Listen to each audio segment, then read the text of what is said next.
That's our opening. Just big old bukkake. I'm coming.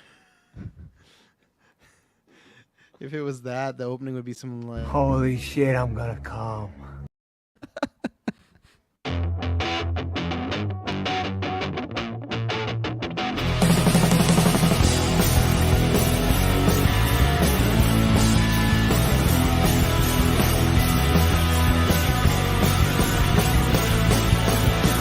Get out the face!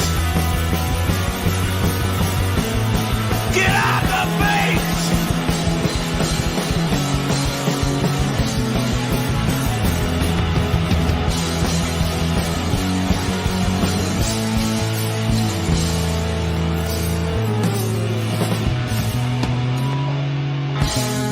Hans, get off the beach!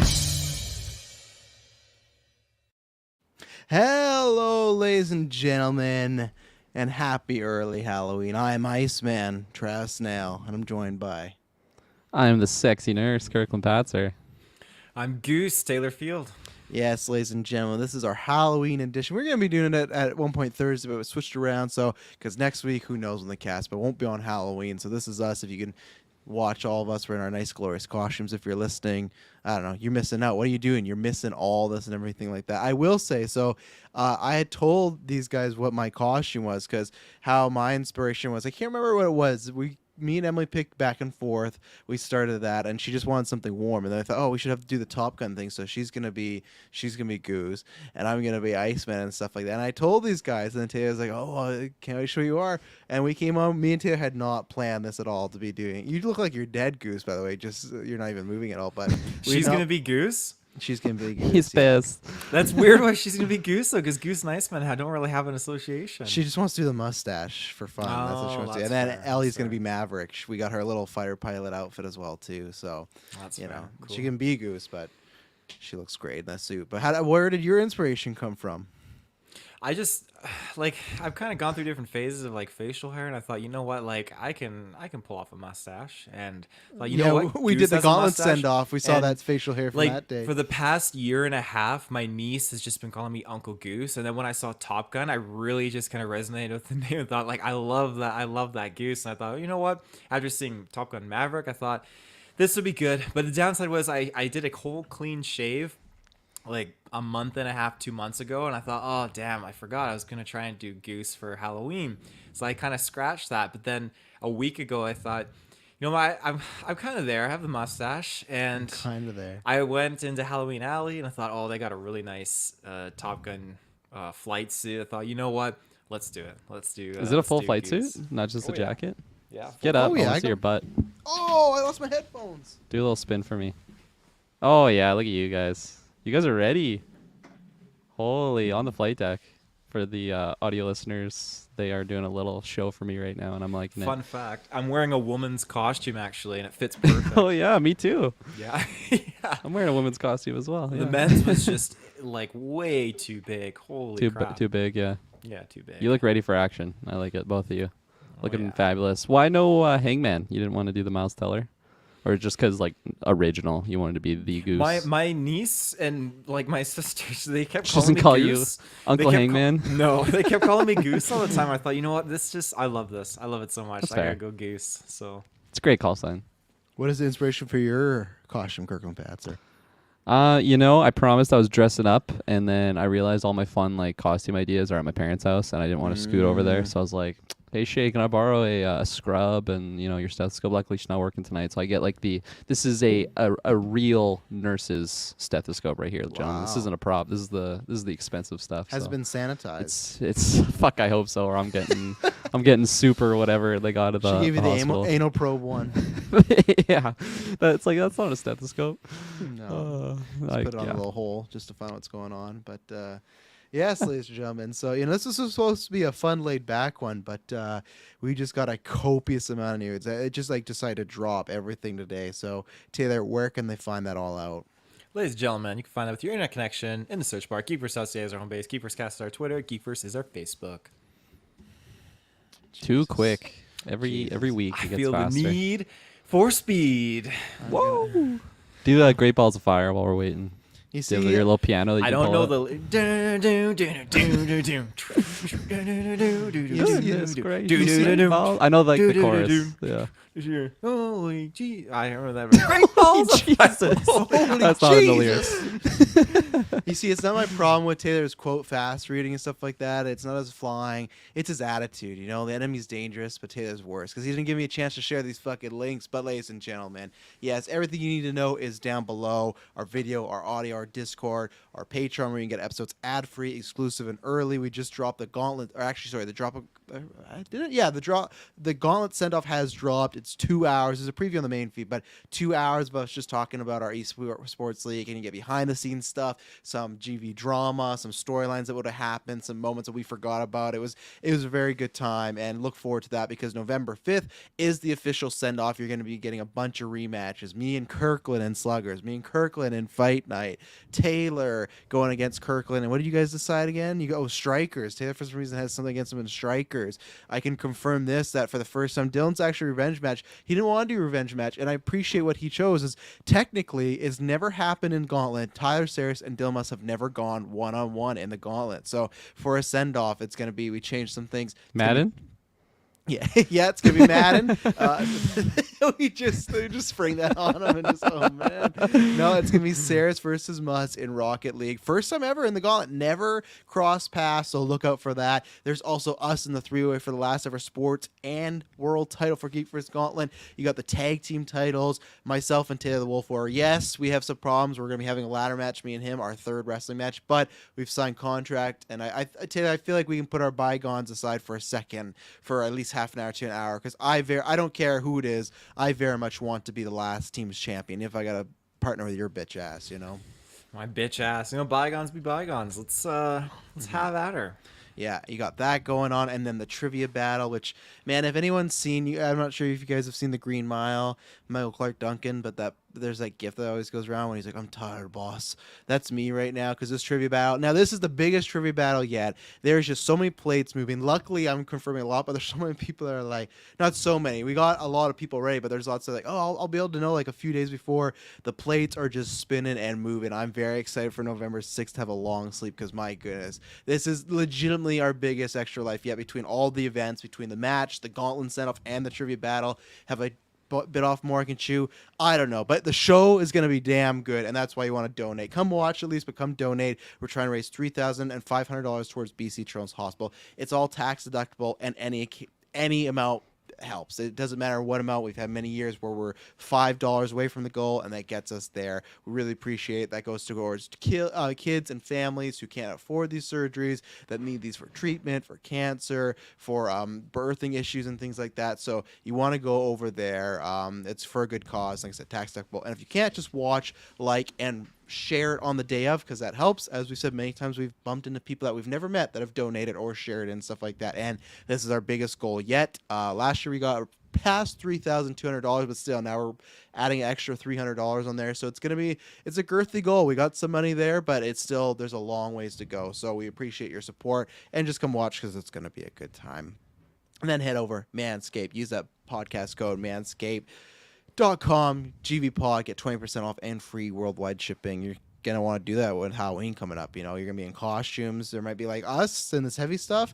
You want to be all nice and trimmed up and everything like that. So go over there and hit that. So, oh boy, where to start? So let's talk about the Saw 10s confirmed. No, I'm joking. So today we already had like a stacked show already. We had multiple trailers. We had Henry Cavill making an Instagram post, which is going to tie in this story. We had Dr. Doom rumors, all this stuff. But for some reason, around like 1:30 p.m. PST, it got dropped the news that James Gunn and Peter Safran are going to co-lead / co-CEO DC Studios. Yes, that's right, ladies and gentlemen. We had talked about this before. Who's going to do it? Was it going to be Big Dan Lin? Was it going to be all these other people? Well, it is not, because it's not like last time where it's like, oh, that's a contender, which some people go, was that a contender or was that Dan Lin trying to get the job? We don't know, but what we do know for sure is now Walter Hamada's last day was, I think, last Wednesday, right before Black Adam. He's the guy that The Rock had problems with, that kept saying no to Henry Cavill, and a bunch of other problems that had with him, but it doesn't matter. He is gone. As of right now, James Gunn and Peter Safran are starting November 1st, their duties. Peter Safran, and we're gonna go over, I'm gonna pull up the article in a second here. I'm just gonna get their high level thoughts. But Peter Safran, the producer of many films and stuff like that, been doing this a while, and then James Gunn, obviously Guardians of the Galaxy, Peacemaker, Suicide Squad fame, and many others. He's going to be tackling the more public creative side, and it sounds like Peter Safran's tackling the more business producing side. So they wanted to try and find a Feige like. They couldn't really do that, but maybe you can do that in 2-for-1. So Taylor, I'm going to start with you. What was your first impression when I dropped that link in the GV3 chat, when I was like, man, like, I was like, holy shit. Cause I honestly could not, like, I'll say my thoughts, but I just still couldn't believe Gunn, at least. So producer, I thought we were like, okay, it's going to go to somebody that we've maybe seen some films, heard of, but like Big Dan Land, we didn't know right away by name. Peter Safran, when we'll go down his credits, we've seen a bunch of the stuff he's done, but I don't know if any of us thought, oh, it's going to be one of these directors, because directors usually, they like to direct and stuff like that, which we'll talk about in this deal. But what do you think of James Gunn now? In 6 days, he will be co-president of DC Studios. And again, DC Studios is the first time ever it's gonna be like MCU Studios. DC always was under Warner Brothers, and it was with everything mixed in like a big pot. Now it is like the Warner Brothers films and then DC Studios. It's still under like Warner Brothers Discovery, but it's its first time its own studio, like a Marvel Studios, like a Lucasfilm, etc. So Taylor, what were your thoughts? I mean, surprised. Like, I didn't see it coming. It came out of nowhere. I really wasn't expecting there to be like the two, but it makes sense. One that kind of handle like the films and all the creative content, the other guy to handle like the production and like probably like the budgets and all that kind of stuff. And I think they'll be a pretty dangerous team. And again, I got someone who has been attached to the Conjuring verse in there, which is perfect for me because I love those movies. Producer, is that what his tie is? Yeah, I'm going to pull up yeah. all his credits right now. Okay. But yeah, he has some, which obviously is like another universe there and stuff like that, right, too? So I think it's great. I never had any issues with James Gunn's like DC content. So I think it's funny when you talk and share like the information to other people, like we're pissed off about, James Gunn being connected in the universe, because there's always going to be that controversy. But for me, like I did enjoy Peacemaker. The Suicide Squad, like I have my own kind of thoughts on it, but it was a good let's movie. not get into those. No. Better, worse than the 2016 Squad. I feel like if it can be a little, the humor can be a little bit too much and overdone. And I think as far as like Guardians of the Galaxy goes for James Gunn's projects, I think it's great that humor hits me for sure. Like Peacemaker, that hits me definitely there too. So it can be hit and miss when it comes to the certain things he does for me. And I'm just curious to see. I can't think off the top of my head a very serious project that he's done. Do you mean directing or just involved in that all? Well, I would say, yeah, involved in it all, I guess. What do you got? So remember, he was the main producer on Brightburn. Oh, I guess that's true. Yeah. You remember that movie, interesting. Taylor?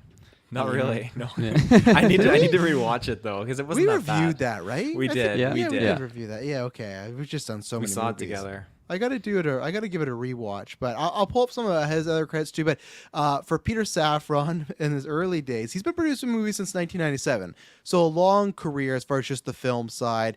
In 2000, he produced Scary Movies, so look at that. I saw that.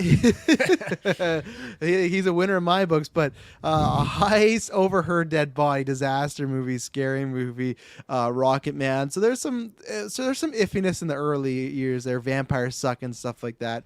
But once you start to get a little further on, more into the 2000s, you got him. He links up to the Conjuring series. In Conjuring, is he part of? Yeah, so he's part of Conjuring 1 and then Annabelle. So all those films, he's doing those, right? And then he has a couple of them, or a couple of just other films throughout. And then he started to hit the DC films with Aquaman, and then Shazam, The Suicide Squad, and Peacemaker. So he'd already worked with James Gunn previously on 2-1. So it seems like that's what he's been pretty much bouncing back and forth between the Conjuring universe and the DC one, with some other projects sprinkled within, which is not bad, because if you think about it, obviously it's not the same, but people don't really give credit to, I feel like, the Conjuring universe. That's like one of those universes where how many universes have like started and they fail, but Conjuring's been going, I think it said like what, 2014, 2013, and like Annabelle, The Nun, what else is in there, Taylor? What else am I missing in there? Curse The of De La Rama. Yeah. Yeah, Chris La Roma. La La Rona. But even then, that's like The Conjuring, and then you have 3 spin-offs of it, all successful. Yes, they're smaller budgets and horror films, but still, sometimes just like even 2 to 3 films in a universe don't work. You know, like The Mummy didn't even work and stuff like that. I know that's Tom Cruise, but we've seen this universe tried so many times, and this is one that is thriving right now. The Conjuring, like we're getting a Conjuring 4 now. It's last week, and we got Crooked Man is still in the works too. yeah, right? and The Nun 2 is filming right now, so it's very successful. So. And are you happy with this, Taylor? Yes. Okay, I am happy. overall, Pissed you're off. happy. Yeah. Fuck James Gunn. No, I think it's great. I think the company needs to have a dedicated head. Of course, James Gunn wrote a segment for movie 43. Jesus Christ. Did he really? Yeah, Do you know he which did. segment Everybody it was? did. Because the leprechauns, then this is a fucking 10 out of 10. Beazle. I don't know what Beazle is. Beazle.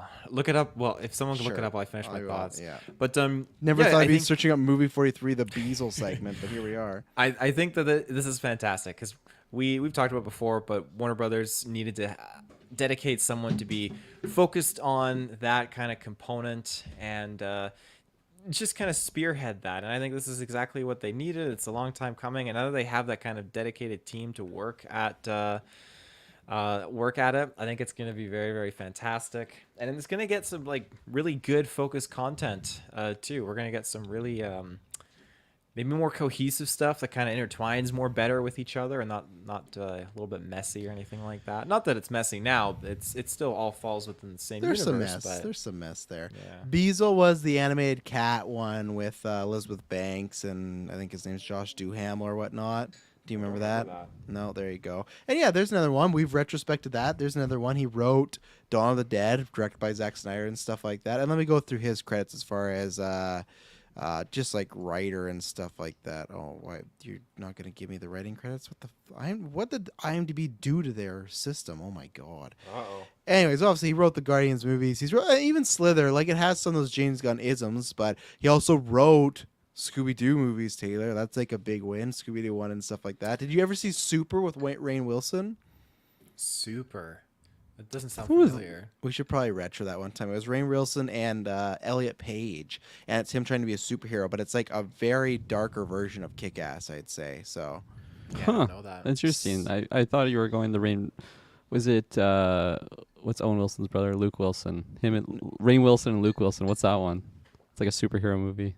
Super Ex-Girlfriend. That's what it is. oh, that's what that is. Oh yeah, Yeah. they're not related though. You know that, right? I know. Well, Rainn Rainn Wilson. That's where my mind went for superhero movie. Super was fantastic. Still Snyder's best movie. I'm not sure. Oh, Dawn Dead. Oh, I'd say it's a bit of a hot take. It's personally Watchmen for me, but you know that's fair. So Kirklin, before we break down this article, where are you on the James Gunn of it all? And Peter, I feel bad for Peter Safran, but it's just like James Gunn's the name. Like that you repeat Yeah. that, and that's the more controversial one. I'd feel as far as like you're really in. I feel like you're all over the map. People are really in, really out, in the middle and stuff. He's the name that's gonna make people kind of have a temperature check going up and down. Peter Safran. Yeah, that did nothing for me when I heard that name. Unfortunately, because I'm not too familiar with. I mean, I'm probably familiar with his works and everything, but not too familiar with the individual name. And hopefully that changes, with this big shift. And yeah, for me, I mean, this was definitely a big shocker. Like I'm not deep in these like back alleys of like who's going to be the new head of DC, but obviously I know James Gunn, and like I've seen the projects that he's put out, and for a majority of them that I've seen, I've quite enjoyed. And I definitely, and I feel like just, going through Twitter and stuff and just seeing other people's reactions to it. And like, I've seen a lot of like, it's such a great idea to like split up like that type of position or positions to 2 different individuals. And I completely agree with that. Like there's so much weight and just sweaty expectations for someone that like that's going into that role, and especially when people are already using the words like we need a Feige like individual in this role. It's like there's nobody like Feige. Like that's what makes him so special, right? So to just like, even if you're entering that office and you have to jump into like a role that's what Feige has been doing over at Marvel, like that's just, you're setting yourself up to fail. We need So I someone think- who's worked with Feige. Well, best thing. some people throw that as an insult, right? Some people are like, "Oh, fuck! Of course they're getting a Marvel director to do DC." Oh, 'cause that's always. I haven't that seen they're that tweet, chasing. but I can visualize Oh, it. yeah. You saying it right now. Yeah. Kirkland, all in game, very important question. Out of interest, how many back alleys have you been in?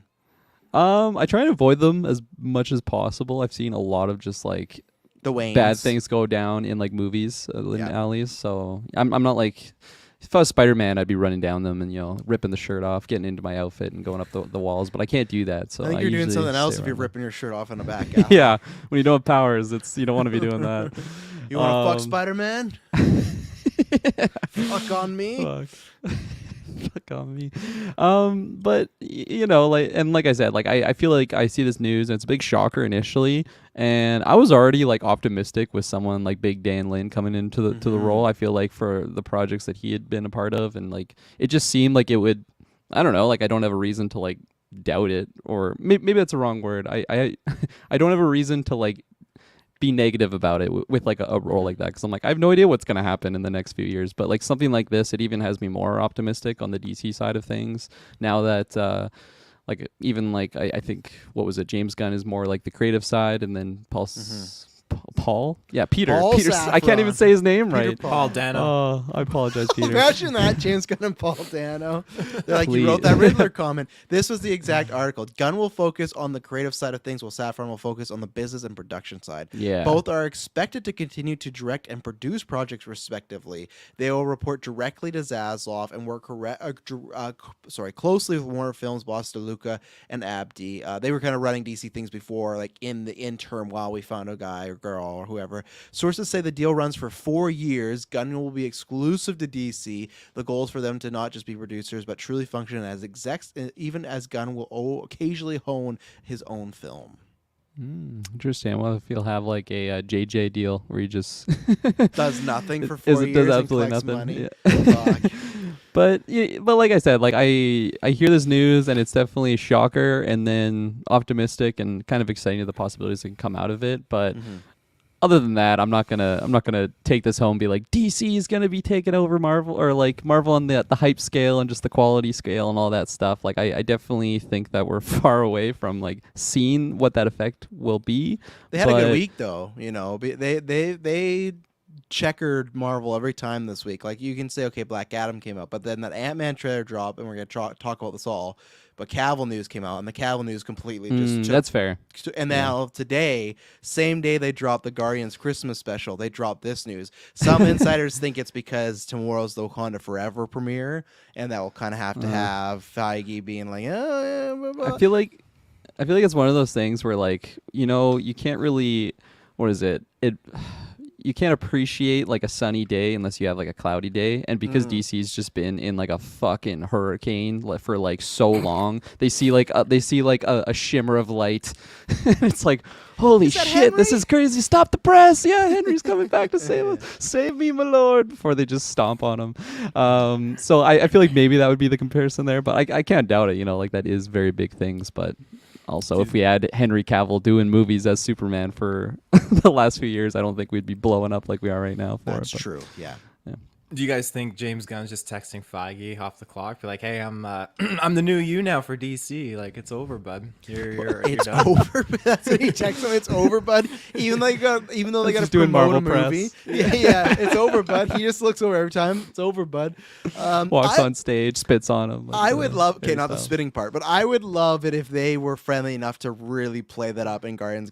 Have like the way Ryan Reynolds and Hugh Jackman were to play. Like they play up their like fake rivalry. I wish they would take it upon themselves to do something like that, because it'd be fun. But no, at the end of the day, it's gonna be a fun tour because you're gonna get little questions. But you know what? Most of the time, when they ask James, he's going to say, yeah, I'm really excited for the future. I'm just here to talk about Guardians and stuff like that because I'm really passionate for this project. And Feige's going to go, we've loved working with James, and Warner Brothers has a great hire on their hands, and I can't wait to see what he does. That's all they're going to say. Now, there's going to be some interviewer that asks something sly, and let's see if they can get a good answer out of them for something. But I think they're both going to give very conservative answers. And if you look at the past history of the rumors, when everything snowballed, Feige did not want Gunn fired and stuff like that. And that's where it's so fun, where I love that we're in year 7 of the podcast. Now we have this history, right, where we weren't around for Guardians 1. That was the year before the podcast.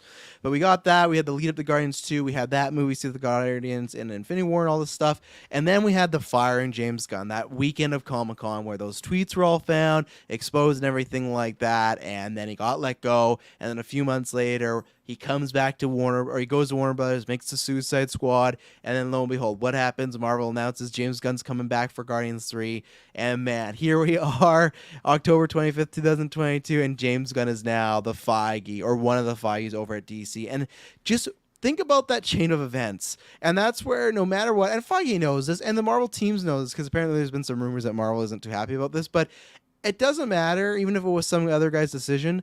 At the end of the day, this is like a relationship, right? Where, okay, there was a breakup between, maybe the girl found some bad stuff about James Gunn in the past, didn't trust him. They break up, right? He starts to date and see someone else, and it's just casual, right? It's just casual. They're just maybe hooking up, going for some dates and stuff like that.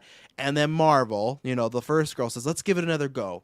And you know what probably happens now? He gives another go for Marvel. He checks that box, he answers that question, and I think he went, and obviously Marvel's not gonna offer him to be the new Feige, right? They're not gonna be like, oh, we'll get rid of Kevin for you. So like, this is a bigger offer, but even at the same time, I think just him going over there and them throwing a lifeline to him when his career could have been over, the way he was canceled over like these tweets, which I will always say, the tweets, not good. They were not in good humor. We talked about it for many years. Like, there are some very bad tweets, but at the end of the day, the guy fucking apologized. And I don't care what people say as far as Twitter and the really hardcore people about, they still call him a pedo or this and that and everything. He's a criminal. Warner Bros. Run by a pedo. They were fucking jokes. Nothing illegal happened, everything like that. Everything people just spin, it's just so much spinning and stuff like that. Yeah, was it in great taste for him to dress up as a priest in this like sort of party deal that they did? No, but at the end of the day, the guy made some mistakes. He apologized for it. Everyone's said and done stupid shit in the past. I'm not saying we've all done to that levels, but the guy clearly to me was sympathetic about it. And also, it's not like a chain of, oh, he apologized and then all this bunch of shit happened. The same way that we say, okay, look at, 2 months ago when Ezra apologized. They apologize. Now it's for us to say, okay, we're giving you the second chance. Let's see what they can do. Luckily with Ezra, now they might get locked up for fucking 26 years in prison. That's not going to happen. They're going to pay everything. It's going to be fine. But until Ezra screws up a bunch again, I'm going to try and give them the benefit of doubt. Okay, well, you had a rough patch. There's some stuff going on in your life. You apologize. You're making amends. Now let's see what you do. Once James Gunn did that, there's no problem. So those people I don't really care about. And the people that are tweeting for the 5th time that they're done with DC, just please be done with DC. You know what's going to happen, though? You're not. You're going to, even if, I don't care, even if you bootleg it, stuff like that, even if you tweet about it, you're still helping DC. You know why? Because you're putting the word out there. You're talking about them. Just be done with it. Just, there's so much other. The good thing is there's comic books. They did not say James Gunn's running the comic book. So all these people that are fucking DC fans, go buy an actual fucking comic book and support that industry for once and read those stories. Because it's not like Feige who's helping out the comics. No, James Gunn has nothing to do with the comics. That's still Jim Lee. So you still have a DC universe there. And guess what? DC's been around since the fucking 1940s or something. You have a plethora of content. Would it suck? Sure. I get it. And I understand this side where people have to go, hey, I just really don't like James Gunn's movies and stuff like that, so I'm not that thrilled. I get that. That's completely fine. But as I said before, I point to Brightburn where, I'm not saying, oh, Brightburn's a fucking great movie. I think we were generally just kind of fine on it. But that shows that's not a movie with fucking, because everyone just keeps recycling the Peacemaker farting on the truck video, right? It's like, oh, look at the new DC head and what his tastes are and stuff like that. I don't know James Gunn personally, but I trust James Gunn enough that when we get Henry Cavill's Superman movie, Henry Cavill's not going to be fucking farting in the air, like throwing it. And that's what everyone's just saying, right? Or he's doing these things. Like, even when people got mad at, like, Peacemaker saying, like, oh, Wonder Woman, I fucked the shit at me at a party. I don't understand how people didn't get that. That's from Peacemaker's perspective. He's an egotistical, obnoxious liar. It's not some scene of Gal Gadot talking about how much you want to fucking rail Peacemaker. No, like, and that's where, like, you've seen that he can be different. And I'm somebody that, unfortunately, I've liked James Gunn's Marvel stuff more than DC. I like Suicide Squad. I haven't, like, been running out to see it. And I really liked Peacemaker as well, but still, they're not, like, some of the best comic book properties. I know lots of people, like S-Buzz, peak DC, like, put them in the top. That's not for me. I think I put them high up. With Marvel, both those Guardians of the Galaxy movies, I gave a 10 out of 10. They're in my top 10, 5. Like, I think those are fantastic one. So I'm sad on that point, but I still get the holiday special, which we're going to talk about. Still get Guardians 3. So you get 4 Gunn projects. That's fine. And I can't blame the guy, right? Because clearly, I was talking about this on Travis Told You last week, where some people go, oh, do people, I can't remember who the conversation was. It was about somebody, maybe it was about Matt Reeves, like, oh, do you think he wants to make Batman movies his whole life? It's like, maybe the guy fucking does. And the same thing with James Gunn. I always was like, oh, I can't wait after Guardians, he's going to do something original. Now, that's not going to happen for a long time because he's been with DC for 4 years. But clearly, the guy likes comic books and he likes superheroes and he likes DC. If this is what he wants to do, then he's a great fit because fuck it. It's for 4 years. And it's the same thing. I think 4 years is a good amount because I feel like at that point, all companies will decide if this is going good or not. I feel like that's somewhere in 4 years, James Gunn will be like, you know what, this was a fucking mess. I want to get the hell out of here. Or in 4 years, Warner Bros. Like, you know what, you've had 4 years to do stuff. It's not really working out. I think that's a perfect time. And obviously contracts can be broken, so maybe it ends earlier, but I'm happy more or less just that we have a person. You know, when we lost Dan Lin, and that was even then, it goes back and forth with how fully it was, but my worry was they're going to find nobody, and then it was just going to be, well, we'll just keep running things the way it was, and it's going to be this ship that's rickety. Whether you like it or not, at least there's a guy in charge or guys in charge. And like I said, Peter Safran, I think that's a great hire. Like, look at these, like we said, you have to get someone with experience. Even when you went back to Feige's record, what was it, like the third or fourth movie before Iron Man was Man-Thing, you know? So it's like, just because a guy did Scary Movie or like Vampires Suck, like you got to get your teeth somewhere and things like that. And Vampires Suck was fantastic, though. That was a great was movie. it? I thought you were going to say Scary Movie. I think I saw a few scenes of Vampires Suck and I was like, I'm good. I was definitely. Yeah, I a saw those good scenes on the theatrical trailer, and I experience. said I was good. Yeah. So I think this is a really good combo, and I think that this makes sense too. They're taking over November 1st. All we have left is what? We got Shazam, Blue Beetle, Aquaman, and Flash, and that's all next year. So this gives fucking James Gunn and company, and it sucks that he's going to be on promotion tour for Guardians for a bit, but this show gives James Gunn and company like over a year to get ducks in a row, you know, to get things going, to get things working and everything like that. So I think that I'm pretty happy with this until I'm not. Like, I'm not one of these people that thinks James Gunn's just going to make fucking fart jokes and stuff. I'm not one of these guys that thinks everything's going to be Guardian-fied. No, I think he's smart enough to know things have to be different. And if even then, I feel like he has the edge of, you look at Squad and Peacemaker, he's done more mature things than Marvel. So if you're looking at Marvel and DC being different, like, that's a good sign because I feel like he'll lean more into maturity. I'm not saying everything's going to be rated R, and it shouldn't be. I don't think that should be the case either. Like, I don't think Shazam 3 should be fucking rated R where the Shazam family like just fucking rips apart someone like Art the Clown, but I'm pretty happy with this decision overall. I think it's a good one. So let's take our first ad break, and we'll be back with some of these more points of the article, etc. and stuff like that. So we'll be right back.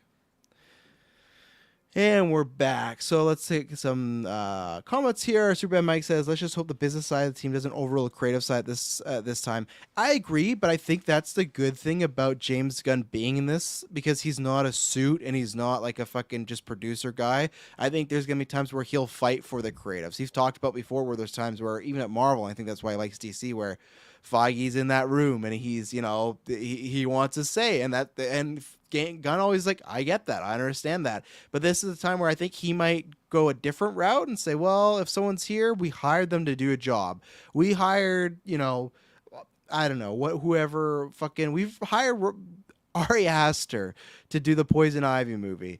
You know, he's done Hereditary, he's done Midsommar. We hired him for a reason. Let's do his stuff. Like, if you're gonna go get a guy or gal or anyone else, get them for what they do and stuff like that. You know, don't just try to chop it up. Like, and then if you don't, like Todd Phillips, like Matt Reeves, which we're gonna talk about in a second. But All in the Game says maybe pare down their production budgets a bit, max 150 budget. Movies to encourage more creativity. I think it depends on the project for me. Like, I'm all down for high budgets or lower budgets. I think it's just like when we hear rumors of like a Scarecrow movie, I think that's a perfect one where it's like, I don't think that needs to be $150 million budget, you know? So let's see. And then Fanboy Clay says, I had my hot takes with DC and WB, but I know this was a smart move. And that's coming a lot because Fanboy Clay's fucking hated DC at times. So there you go. What I was going to read next is, where is it here? So here we go. Unlike Marvel Studios, DC has multiple films set in separate universes according to sources. Well, we fucking know that. I love that they're quoting sources and they're talking about Joker and the Batman movies. Joker filmmaker Todd Phillips' work on an upcoming sequel, which goes in production later this year, will not fall under the Gunn and Safran's purview. Instead, it will be overseen by DeLuca and Abdi. Matt Reeves, who worked under Hamada, has a budding universe that's based on the Batman. It is unclear who under those preview Matt Reeves' future project would fall, but everything else moving forward would fall under Gunn and Safran. So right now they're saying that Joker 2 and the Batman universe is not under Gunn and Safran. So, and I honestly think that's two things. One, I think it is a good idea, but I also too think it's because of contracts. We talked about this earlier this year with Matt Reeves. He signed a first look deal with Warner Brothers. I guarantee you there's something in there of like, hey, if I'm going to make this Batman universe, like, I don't want someone all of a sudden coming and be like, we're going to do this now. So I think it's smart that everything after November 1st, if it's announced, that will be a decision between Gunn and Safran. But I think that's smart because the Batman worked, people like it, and I think people are excited for this universe. I think that's a good idea to keep them separate for now. Because I think Joker 2, honestly, I know I was the guy saying, oh, Joker needs a sequel. I honestly think once we get Joker 2, that's it. I don't think you could do anything more. With the Batman, I think that's a good idea. But Kirklin, how do you feel about those two being separate for now? But after November 1st, everything else will be... So they could do like a multiverse or a Black Label in the future, but just these two for now, they're going to stay separate. Black Label, is that the Mummy thing? Well, no, Black Label Universe. Black Universe. The Dark Universe. Yeah. Dark Universe. Black Label universe is in the DC comics where those are mature rated comic books that are usually outside of the tale. So like I don't know, it's so fucking stupid when I tell you this guy, well, not exactly, but it's kind of like that was made in a Vertigo, something like that. There's the very first ever comic was called Batman Damned. They removed it so people that have that issue must like make lots of money. But in the first 5 or 6 pages, there's a picture of Batman's cock, like he was undressing the Batman suit, and you could see, but they took it out because it was too like controversial. Which I don't know why it's controversial to show Batman's dick, but that's what that is, Black Label. So people have thought, what if like the Batman Joker, like these type of movies that are out of universe could be something like that. So that could still happen. It's just as of right now, Phillips and Reeves are separate. And like I said, I feel like that might have more to do with previous contracts than anything. Yeah, I mean, the people that go on there and like just what is it called? You rally to get like your hashtag release the Batman dick. I feel like I want to see that on Twitter one day. That'd be just so pleasant to me. Yeah, I mean, because I just love those projects so much, I am so happy to hear the news that like that is just remaining like to the side on its own, because that was like the two shining beacons, I think, in recent DC enjoyment for me. I feel like other than that, the last DC I mean, maybe I'm being too harsh, because I really liked the first Wonder Woman. I really liked Aquaman, and I quite enjoyed BVS too. I feel like I'm more positive on it than a lot of other people are that I interface with. So Birds of Prey. Birds of Prey. Oh yeah, man, I fucking love Birds of Prey as well. So yeah, I feel like maybe it's just been too long that I'm like, DC's bad, but it's just because I haven't seen it in a long time, other than this year's with the Batman, and it's so great to hear that you know they like that stuff is going to be unchanged. So for me, that's fantastic. It's funny how you mentioned like you can't see another sequel to the Joker coming, or what would that be called? Like the third movie? Is that just the sequel? The threequel. Sequel or a threequel, you know.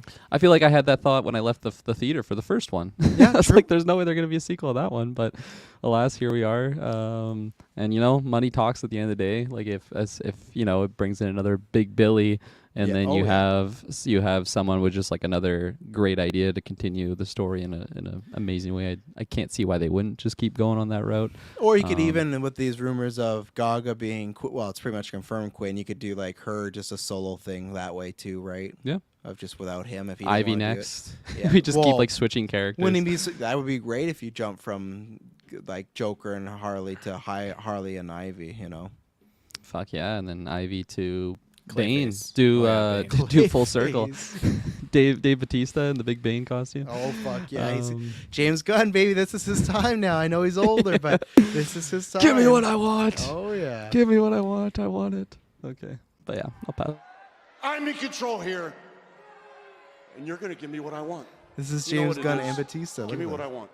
Oh yeah. You know what I want. Is I didn't know we could talk here. I didn't know we could For unmute years, ourselves. Oh yeah. You're gonna give me what I want. This is or I'm James gonna Gunn, yeah, like continue first to day. hurt people you love. Give me With what Dave I Bautista want. like behind him, Give and me he's what spitting I just as want. much. Give me what I want. That's my Let's get favorite what I line. It's want. like, I'm gonna. I want you at WrestleMania. My favorite is just when he's like, I'm gonna hurt the people you continue to love. It makes completely sense in the wrestling thing, but we're like, oh, this is James Gunn on Warner Brothers. I'm gonna hurt the people you love, Zaslav. And he's like, sure, okay, whatever. That is some of the best like line delivery I've ever seen Dave Bautista do at a absolutely. wrestling event like that, and he's just like shaking, veins are popping. Yeah, You know why he said that so many times? He told the story because he forgot what he was gonna say next, so he just kept saying it over and over until he remembered what he was gonna say. Yeah, yeah. And the line was just, "I want you at WrestleMania," but he just blanked and forgot it. But you wouldn't even tell. That's an Academy Award-winning performance right there, man. like So actually, the other is there like an wrestler- award show like that for wrestling? There must be, eh? There's the Slammies, yeah, but they're all like they wouldn't do that. It's just like best match to Okay. your best wrestler, you know. So the other wrestler's trying to help him out, like, oh, you want this? And he's like, that's not what I want. Like, I think Triple H was legitimately trying to do that. Triple H, funny enough, took over WWE this year. Lots of power changes, but That's the James Gunn role right there. exact- He's in. He is, yeah. That's Batista saying how much he wants. Batista had said legitimately he's met Warner Bros. About playing Bane, so I wouldn't be surprised and stuff like that. And then we're gonna get a movie of Bane versus Peacemaker versus Black Adam, just a whole Oh yeah. WWE All in the fucking next triple 4 threat years. DC. Oh Under yeah, James that's Gunn, James yeah. Gunn's first film. Black Adam versus Bane versus Peacemaker, and like it's a very serious film until Peacemaker just like farts at them and stuff. Everyone's like, I fucking hate DC. It's over and stuff like that. But you gotta get Stone Cold Steve Austin in there too. oh yeah, you do. I don't know who he'd play, but Ted, how do you feel about the movies like separating going forward and stuff like that? It makes sense to you? Movies separating and going forward. Well, Joker 2 and the Batman, they're not under Gunn and Safran right now. Right. So separated and going forward. So they're moving forward not being under James Gunn, or they would be under him now. Is that what you mean? Next No. sequel.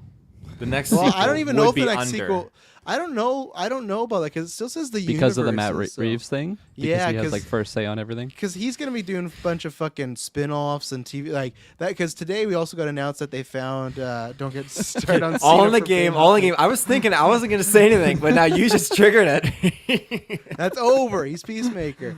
No, I think because also today we got news that they found a showrunner for the Arkham series, so that looks like that's gonna be a go and stuff like that. Hopefully, this is the third one, but before they are having issues with like locking down what the story was gonna be. But if you've nothing to say, we can move on.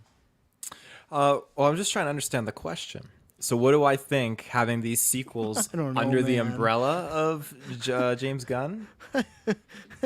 I just said Joker and the Batman universe are separate until maybe like in the future. But as of right now, Gunn and Safran have they can do other stuff and things like that. But those are separated right now. Like Gunn's not gonna sit Matt Reeves down or he's not gonna sit Joaquin Phoenix down and be like, you know, in Peacemaker season 2, you're gonna be fighting Aquaman. Really could. Is that you want that paycheck? No, he can't. Joaquin? He Joaquin's can't. like, why am I here? Why did I come back? Who's why Aquaman? can't he? Who's 'Cause- Aquaman? Because that's part of this deal. Because I imagine that company, they signed stuff of like, hey, we'll make Joker 2, but don't fuck with our shit. Like, we don't want Joker popping up and fucking the Flash fighting Barry Allen or something like that. So that's specifically into like Joker 2 though, right? And the Batman, like, And the Reeves' Batman. So then James Gunn could just approach Joaquin Phoenix at home or something like that and just be like, at hey, home. That's Joker correct. 3 mixed with the Flash. No, like He can't. whatever So he can't happens touch with- it. Period. He can't even incorporate. Okay, can he bring Joker as Joker, the name, everything, the character off the table? No, just like that specific universe. Again, I don't think he's gonna go to Joaquin Phoenix and pitch him being Flash 2. I'm just saying like he can't go in there and be like, you know what, I like this movie, but we should add fucking Batista's Bane to Joker 2 and stuff like that. You know, like those things, they got creative control over that. So the directors like Todd Phillips and Matt Reeves have their control. Yes. We're going in How circles. is this taking so long? So- This is the simplest part of the article. Can he like go above and beyond and just like approach Todd Phillips and be like, hey, like I'll buy you a cup of coffee if you let me use your character in my universe or something like that? No. Or is the contract? Like, I guess technically if they were into that, but I think that's the point in this article saying they are separate as of like they're doing their own things. So I can thought that was like a legal thing though. Like they probably wouldn't be able to because of the contract with Matt Reeves. I agree. I don't think and even then, I don't think Robert Pattinson would do it either. I don't think he's going to agree to appear in Aquaman 2. He's gonna be like, "What the fuck's Aquaman?" Yeah, him and Joaquin have no idea. I love So- that joke. They just don't have no idea what the other DC like characters are. So do you think Robert will say no to the Rock if the Rock approaches him like, "Hey, Yeah. I need you to be in my Black I Adam think sequel"? you know what would happen? He'd walk What's in. Black Cat? I'm the Batman, bitch.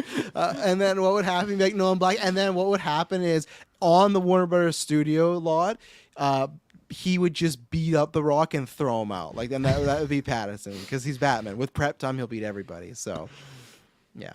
Anyways, let's transition from that. And obviously, I don't know what's going to happen. I know this is like a big thing too because you got the haircut talking and everything like that. And there's a tweet going around of Gunn being like, oh, I'd be happy if Warner Brothers released his version. I'm and stuff. working on it right now. And I know if everybody, it ties back to Zach, but you know, and I just want to prepare people because yeah, I know Snyder and Gunn are friends, but that just doesn't mean he has to jump right back into, hey, fuck it, we're doing the Snyder cut again, we're doing Justice League 2 with him. Like, I at the same time, it's great that Henry's back and all this stuff, but you still have to let this guy do his own thing. I think now more than ever we see that they're not going to be rebooting because I don't think Gunn is going to reboot his own Suicide Squad and Peacemaker. Like, I think he's happy to try and salvage that. So if something happens, great. And if that's all you're depending on the DC universe is, hey, I need my Snyder fix, again, I would say you got those 3 movies. Fucking watch that. Go watch Rebel Moon when that comes out and stuff like that. You know, try to take this for what it is. And if you're not excited about that, then tune out, you know, like, and don't watch these films if you're not a fan of James Gunn. I'd say give it a shot and give it a chance if you're like a sane person. But same thing, don't go expecting, like, because that's already of like the threads of like pictures of Gunn and Zach together and they've worked together and stuff like that, which is all true. They've said that. Even Gunn said this for Peacemaker and Guardians of the Galaxy 3, that the fight choreography came from Zach because Zach recommended him, and he's like, well, I'll be recommending him because he's my friend and we talk and stuff like that. So that's great and all, but at the same time, there's also another person involved with Peter Safran, and there's like things where you don't know exactly where he's gonna fall and stuff. So that's where it's just, I know people are, I feel like this happens every time to the Snyder, like the big fans, where there's a new Warner Brothers person and they get like, oh fuck, here we go. But it's just like the dude's busy, and at the end of the day, this is all I say, and people might not like it, but you got your fucking movie, you know? Like, and would I be opposed if they said he was come back? No, I wouldn't. I'm more for Superman. I'd like him a new director, but with Justice League, if they were to come back and do that universe, sure. But at the same time, it's like, to me, the mission was always to get that fucking movie out, and you got that movie out. And then, sure, would have been nice to get more. Yeah, I'd take more. But at the end of the day, you got the movie out. That was the win. To me, it should be like a bit of a moving on. So I don't think Gunn will, and I don't think we should also hold him to that standard and stuff like that. But All in the Game says those movies should have been black label title card in front of them. Well, that's what Todd Phillips pitched for Joker, and they're like, no, we don't really want to do that yet and stuff. But anything else running out as far as like any of that Snyder stuff, or any other thoughts about James Gunn and Peter Safran running this? I would like to see Zach and him work together, just for like a fun, you know, coming full circle Joker moment. I don't think Joker 3 would be the where I want to see them. I just want to where they can, like, I don't know, like go full out and like just do what they would want to do for a project. And have they done something together since Dawn of the Dead? No. No, yeah. So that would just be a fun, like, romantic thing, I think. But I'm not like a super Snyder boy or anything like that, so I won't lose sleep if it doesn't happen. But yeah. What was the other thing too? And then they put out their official statement, which I thought was kind of funny. We look forward. This was WBD. We look forward to collaborating with the most talented writers, directors, and actors in the world to create an integrated, multi-layered universe that still allows for individual expression of our artists involved. Our commitment to Superman, Batman, Wonder Woman, Aquaman, Harley Quinn, and the rest of DC's stable of characters is only equaled by our commitment to the wonderful human possibility these characters represent. So I did get a chuckle out of they list Superman, Batman, Wonder Woman, Aquaman, Harley Quinn.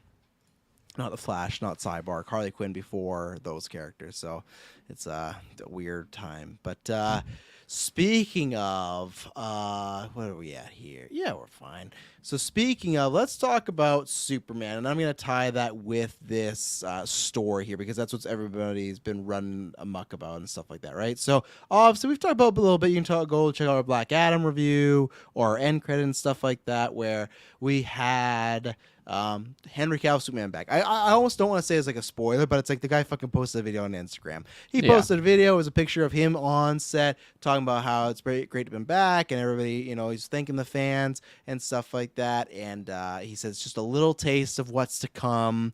The DC Twitter accounts were like Warner Brothers, DC, were all sharing this and everything like that. So it was like a unified thing. There was a couple of updates too, where tomorrow it's gonna be interesting. I'm not paying $25 for it, so people can tweet about it, and I'm happy about it. But he has an interview with Josh Horowitz, like a sit down, and even the guys said like, "Oh, Snyder fans are gonna be having this, that." So it sounds like he's doing a sit down interview, and I guarantee they're gonna talk about like what's just been going on the past 6 years since Justice League and what the Superman business. Like, I think it's gonna be a good interview. So I'm sure we'll talk about a newscast, but. A few things that came out as far as of right now, he technically does not have a contract for more movies, but in that same report is that WWE is interested in getting him more contracts, specifically a solo movie. So it's not done yet, but that's the plan. The cameo in Black Adam was only filmed in September. In September is when they filmed it. So it was very close to not happening. So all these reports of this and that, it's like literally a month ago, it got done and stuff like that. And before I throw it to these guys, because I have to throw it for them this, and I have a second question. I think that, I know he doesn't have a contract, but I think with all these DC accounts and stuff, and sure they're just Twitter accounts, and sure they're just spreading the word of go see Black Adam, but it feels like just such a unified, like, hey, we're trying to get the word out there. If you didn't make this happen, you would just look like a fucking idiot. So to me, it's just like, there might not be a full-on contract yet, but it's just like dotting T's and crossing I's as far as at least sign everything. So, Kirklin, were you surprised that they took the Monday morning to announce that he was back? Because obviously, he was in the movie, it's a cameo and stuff like that, but this was right away. He even says in the Instagram video, like, oh, you've seen Black Adam in my role. I don't know why I gave him that accent and stuff like that. But what do you feel about the move of physically putting it out there? And do you feel more confident that he is back? Oh yeah, 100%. He's back. I think you could take that to the bank. To the bank. Just like for him to like make that announcement and like say that he's excited to like for what's to come. I can only like, if we haven't seen the contract, I feel like those negotiations are almost like they're probably halfway, if not close to being done, for like him to do that. Because I feel like, I follow Henry Cavill on Instagram, and I feel like I'm following like a Mayan calendar or something. It doesn't pop up often, but when it does, it's like a really big earth-shattering moment. And today was that where he made that announcement, and it was just so. It was like the Dune 2 confirmation thing, where it's like, okay, I know the sequel's coming, but like until I hear it, like I feel like I can't really sleep comfortably, and now I can for sure, because that was such a big moment in the end credits or mid credit scene of Black Adam, and to just have him in the suit again and like actually talking about it, it's super super exciting. I feel like I had like nostalgia, I think, for Superman, just watching like the one from the 60s or the 70s, whatever that one is. Yeah, 70, Christopher Reeve. Yes. So like, again, like I know of the character, but I feel like Henry Cavill, probably just like my love for Henry Cavill just made me like boost that appreciation so much more. So knowing that we're getting him back, it's just such a fantastic news thing to have on a Tuesday. And you mentioned on a Monday. Monday actually dropped it. He dropped it right away after that box office weekend. Oh, was it? Okay, I didn't even. Oh, yeah. I feel like I didn't even see it on Instagram till today. Yeah. Funny how those algorithms work, but I know. yeah, there you go. So I'm not too surprised that it's on the Monday. I feel like after our review, we were saying like keep your eyes peeled for Monday for like whatever big announcement's gonna happen. So should have waited for Tuesday, I guess. That's why they dropped it Monday, because like Henry do it today, because tomorrow no one's gonna be talking about this, with the James Gunn news. So Taylor Goose, what do you think about this move here? Well, I think it's funny because you say, I didn't know it was a month that they spliced that scene in there. So yeah, that came out just this past, because I can't remember what interview, but it was The Rock saying that what they did is they originally shot the scene of just Dwayne. And this other thing I can say is, so remember we had heard the rumors of like another headless cameo and whatnot. The plan was, so they shot it with Dwayne and stuff like that, and they shot the other side, obviously, with Henry. They had to fly a suit out to England. He didn't even go to L.A. to shoot this. They went to him to shoot it. But the original scene was just going to be a Superman walking out, and you would just see the emblem. You wouldn't see anything else but just the emblem. So if they didn't get Henry, that was that was the plan. They had that in test screening, and that's where they're like, well, we got to get Henry because it would be even better. And they did end up, but that was the plan. If they couldn't get Henry, if they weren't allowed to, it was just going to be the emblem. I see. So you can see my reflection here. I got the dates for Comic-Con. 2022, July 21st to July 24th. And the reason I wanted to pull that up was because I thought it was freaking hilarious how Henry Cavill was lurking around in the shadows, just chilling. Well, no, he had COVID. He was at home. Did he? I thought people said they spotted him there. No, that ended up all being a lie. Was it really? Oh, shit. Well, needless to say, that doesn't detract from my point. My point stands where I think people were all like thinking we're going to get Henry Cavill or some Superman news was going to be unveiled, and it didn't happen. So DC saw that and thought, shit, kind of fucked up, squad. Let's repair the situation. Let's double back and get him in something. You'd have to be a fool to just ignore what the fans are wanting after such a long period of time. Well... So there's a lot of fools out there. There was a guy just running DC the past 4 years or whatever that was denying that. So Super Bad Mike says, do you guys think that the disappointing Black Adam Comic-Con panel is what finally motivated WBD and The Rock to get that cameo film? There's two things. One is my idea and one's not, and I'll give them credit for that. As one, I don't think so, because I think the way The Rock tells a story, he even tweeted about today, is like they would always say no. I think as long as Walter Hamada and that old company, they were not wanting to do stuff with Henry. And I've always said I think the reason they don't want to do stuff with Henry is because that is the first Snyder movie. That always ties you back to the Snyderverse technically, right? Even Wonder Woman, even Ben Affleck, because Ben Affleck I think is a bigger star, you can look past that. But with Henry, it's just because that was the first one. I think that was always tied to Snyder, and they didn't want to tie themselves too much to it, right?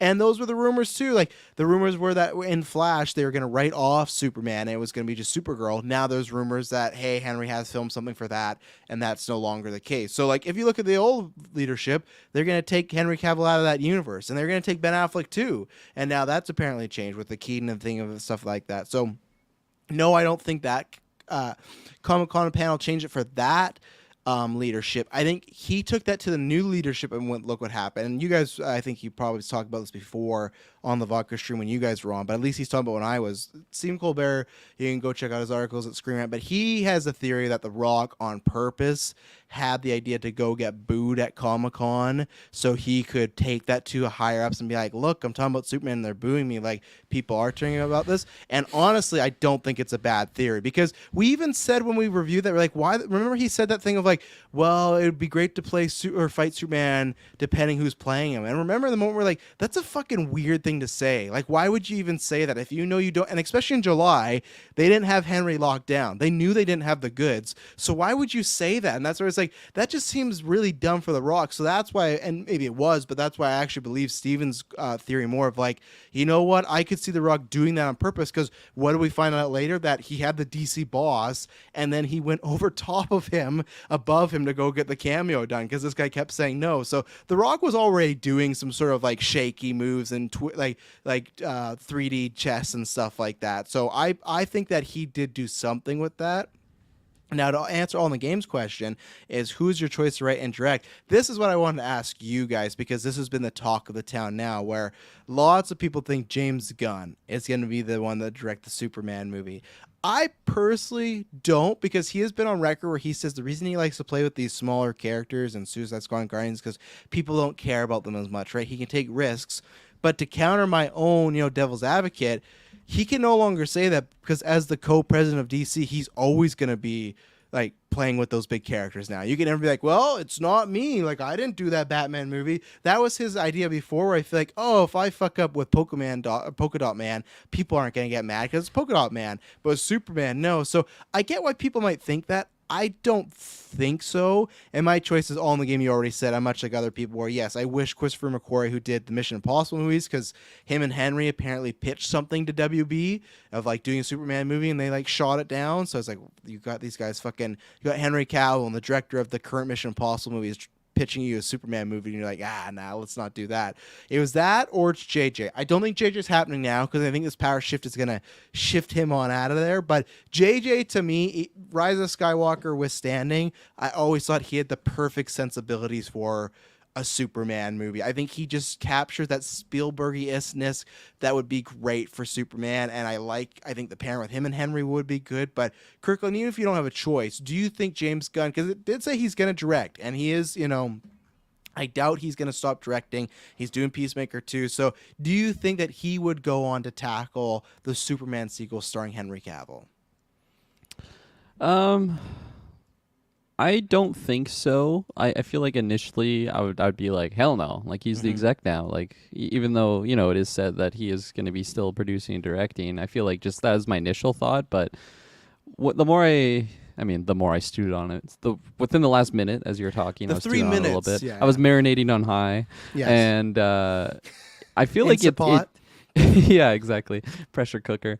And like, it's not like it wouldn't make sense in my eyes. I just still feel like it wouldn't be. I feel like they would probably bring in not someone new, like someone that's probably worked in this vein. Maybe DC, maybe superhero Zack route Snyder. or something like that. Zack Snyder. Yeah, maybe Zack Snyder. Imagine all the people that like, and I still actually want someone else for Man of Steel 2 or whatever they call it. But imagine the people that just fucking absolutely loathe Man of Steel, and then all these years later, 10 years later, Zack Snyder's come back to his sequel, be like, oh my fucking god, I can't escape this man. And they're still going to be saying, like, I'm never watching another Zack Snyder, never watching another DC thing. Meanwhile, they're going to be in the theaters opening day to watch whatever the hell it is, Man of Steel 2.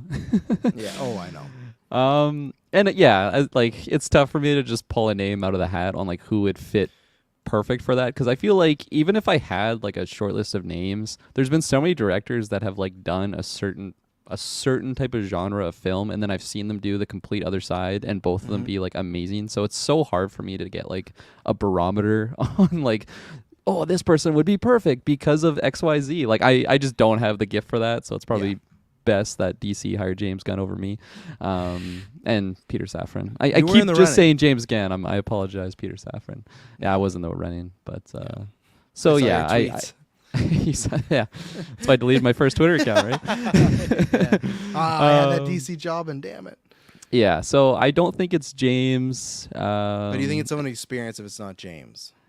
Yeah, I think I would be very surprised if it was someone like fresh off the boat, and like not that fresh off the boat. I'm not saying that they can't be an import or something like that. Yeah. But just someone that, like, even if they have directed stuff before, like, to this level, I feel like they would have to be at least somewhere on like a big scale, because you want like, someone at least with big budget pass, not like they're, oh, this is my first like $100 million budget film. Like, you want somebody like Zack Snyder had that pedigree, right? Like, let's say if it's someone's like like Zack Snyder, he did 300, and then he did Watchmen. Like, he did some bigger films. So even if it's not some, I know Watchmen counts technically, but I mean, like, in this scope, he was a guy that, okay, look at the pedigree he has before Man of Steel, And like, I'm not too sure what the numbers were for like Man of Steel, like for I think box it's like a office $700 wise, million like movie, but they looked at it as like a disappointment because it didn't hit a Marvel billion and stuff. Right, and I was gonna say, I feel like this movie, with all of the factors, Henry coming back, Henry being like never as popular as he's ever been right now, like he is a superstar.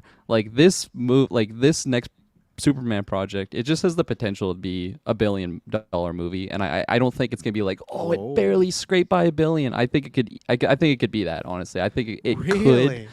I really think so. I think it's just such a big. It's just such a big coming together thing. Okay, 668 million worldwide, I would imagine. Which to me is still which is still great, but they looked at it as like, well, it's a bit lighter because it's but that was the time where Marvel was, they just came off Avengers, so they were sling like Iron Man 3 was getting $1 billion movies and stuff, and that's what I want with new leadership is don't do that. Like what was your budget? Okay. Did you make a profit? Yes. Was it a good profit? Yes. Okay. Don't ignore the other side. Just if you made money, and that was the problem with some of the old leadership. This is like even before the last one, but it's just like, if you're like, keep building on that. Like, even technically, BVS is like, it does more than this. I will say, I know some people push back against that. I do think BVS never make $1 million. To me, that is, now here's the thing. On just a quick little tangent there. Do I think that is disappointing and they had a right to be disappointed? Absolutely. I think the fact that you did the first ever Batman versus Superman, the two most popular superheroes of all time, and it didn't hit $1 billion, something was wrong there. Something didn't happen. But at the same time, it was their fault for giving Zack Justice League right away. They should have fucking punt production and been like, either we're going to change stuff up or get a new director. And they should have from the beginning been like, you know what, Zach, we want to go a different way. You're not thinking, because what was going to happen? They're getting a Justice League they didn't want, and then what fucking happened? They chopped it up in the middle and we got fucking Henry Cavill Superman. So that's where it's like, I can get them being a little disappointed, but it was also on them for making that mistake of like, it's like if you went on a date with someone and it had a massive red flag and then you proposed them next. Like, well, the red flags were there for you. If you weren't in this relationship, why did you get further into it? You know, they should have never done Justice League with them if they were that unhappy. Because then, like, probably if they did that, like, we wouldn't even be here too with James Gunn. It's like they did that. They fucking chopped that film. They spent years of fans pissed off on the Snyder Cut. They got that, and then they pushed that away again. And it's just like, So, sorry, my tangent there, but No, it's yeah. good. Maybe the chat is throwing out some wild picks here, so I'll throw them out here. Super bad, Mike. It would be awesome if somehow they got Peter Jackson to come and make Superman. That's my dark horse pick. I can't get on board because I think I've said this before. I have a working theory that other than Lord of the Rings, Peter Jackson hasn't really made a great thing. I think he's made some good things, but I feel like after seeing some other things he did, especially The Hobbit, Lord of the Rings was a very much lightning striking luckily in one place for me and stuff like that. But how would you guys feel about Peter Jackson? Wouldn't be my first No pick. hype. Yeah. Taylor, Peter Jackson? I'm looking at his other projects. He did Hot Fuzz and Tintin. Ooh. He didn't direct Tintin's Hot great. Fuzz, did he? Tintin's great. Let me see. No, who he didn't directed direct Hot Fuzz. No. That's Edgar Well, Wright. He didn't direct Tintin either. I think that's No, what are Spielberg. you talking about? Why is it listed Producer, here as probably? his movies? He's then? probably a producer of it because producer Taylor, they sometimes foot the bill and stuff like that, or they're heavily involved. So he did Lovely Bones. He did obviously The Hobbits. He did The Frighteners with Michael J. Fox, which is fucking great. Okay, no, these are not all his movies. The Frighteners? That was The him? Frightener, yeah, man, that was Oh early my Peter gosh, Jackson. I forgot about that. It's a really underrated movie. Dylan's a big fan of the King Kong. I was not a fan of his King Kong.